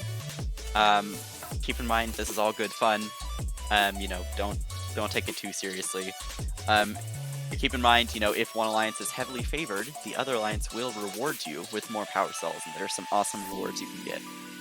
But moving into this last match,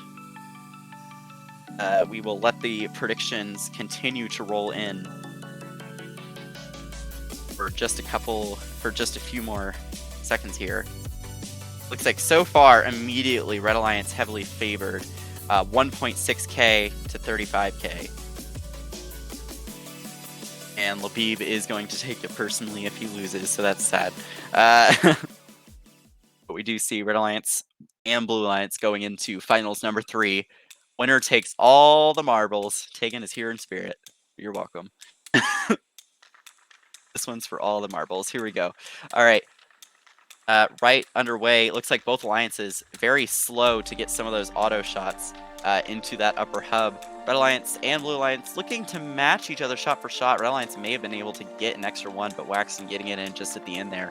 We'll see once this hub is tallied. Looks like immediately after auto is 32 to 32, but Red got a very quick cycle. Blue responding though, so 40 to 36 and 42 to 38.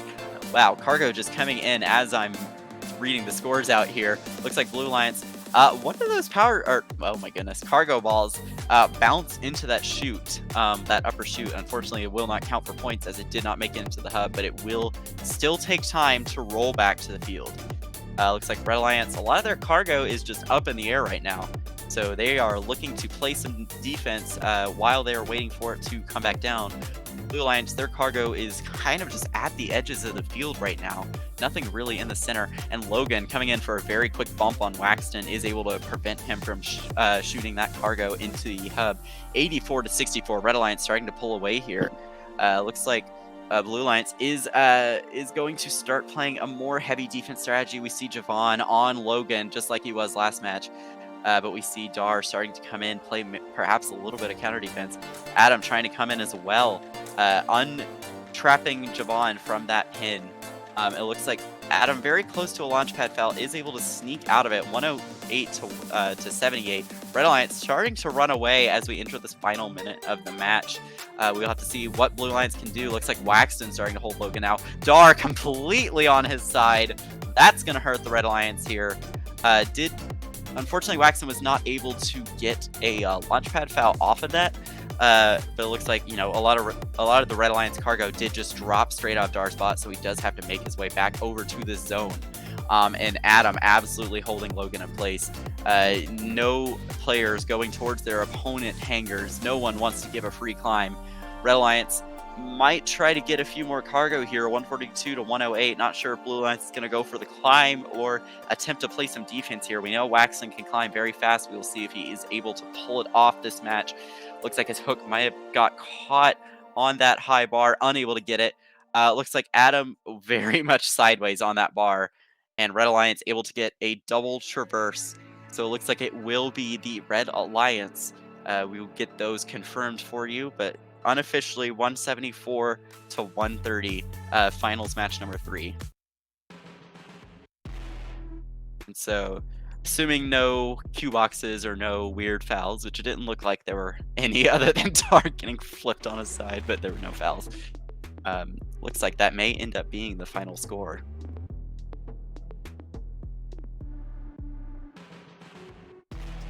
I can't tell. My Discord's broken. Hello? Hi. Hello, We're just Cobb. gonna double Hi, check here. yeah, and it looks like that there will is a score change, but it's minor. Blue Alliance is given for 1 additional penalty, so it's 174 to 134.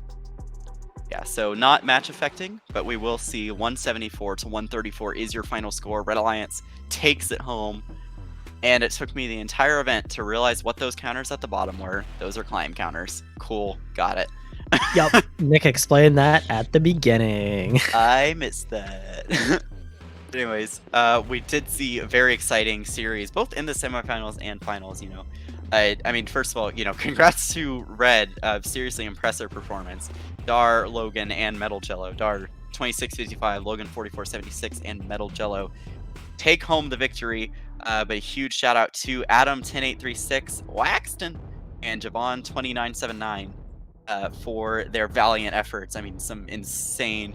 We did see Waxton pull off that sub 3-second climb, so glad we got to see that before the end of the event.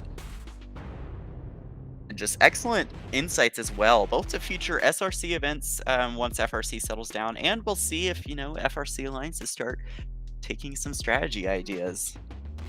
So I'm really excited to see this. Is like, personally, I have been trying to, you know, just get things somewhat organized and, you know, delegated to the right people. And so I just wanted to thank all of the staff here, you know, Nick, Jake, Cobby, those of you in the background that have helped along the way. I know Brennan helped along the way, Gluten Dad especially, as well as to all the players. Just like, thank you for making this such a smooth event, because I would have lost my mind if this was not any smoother than it did go.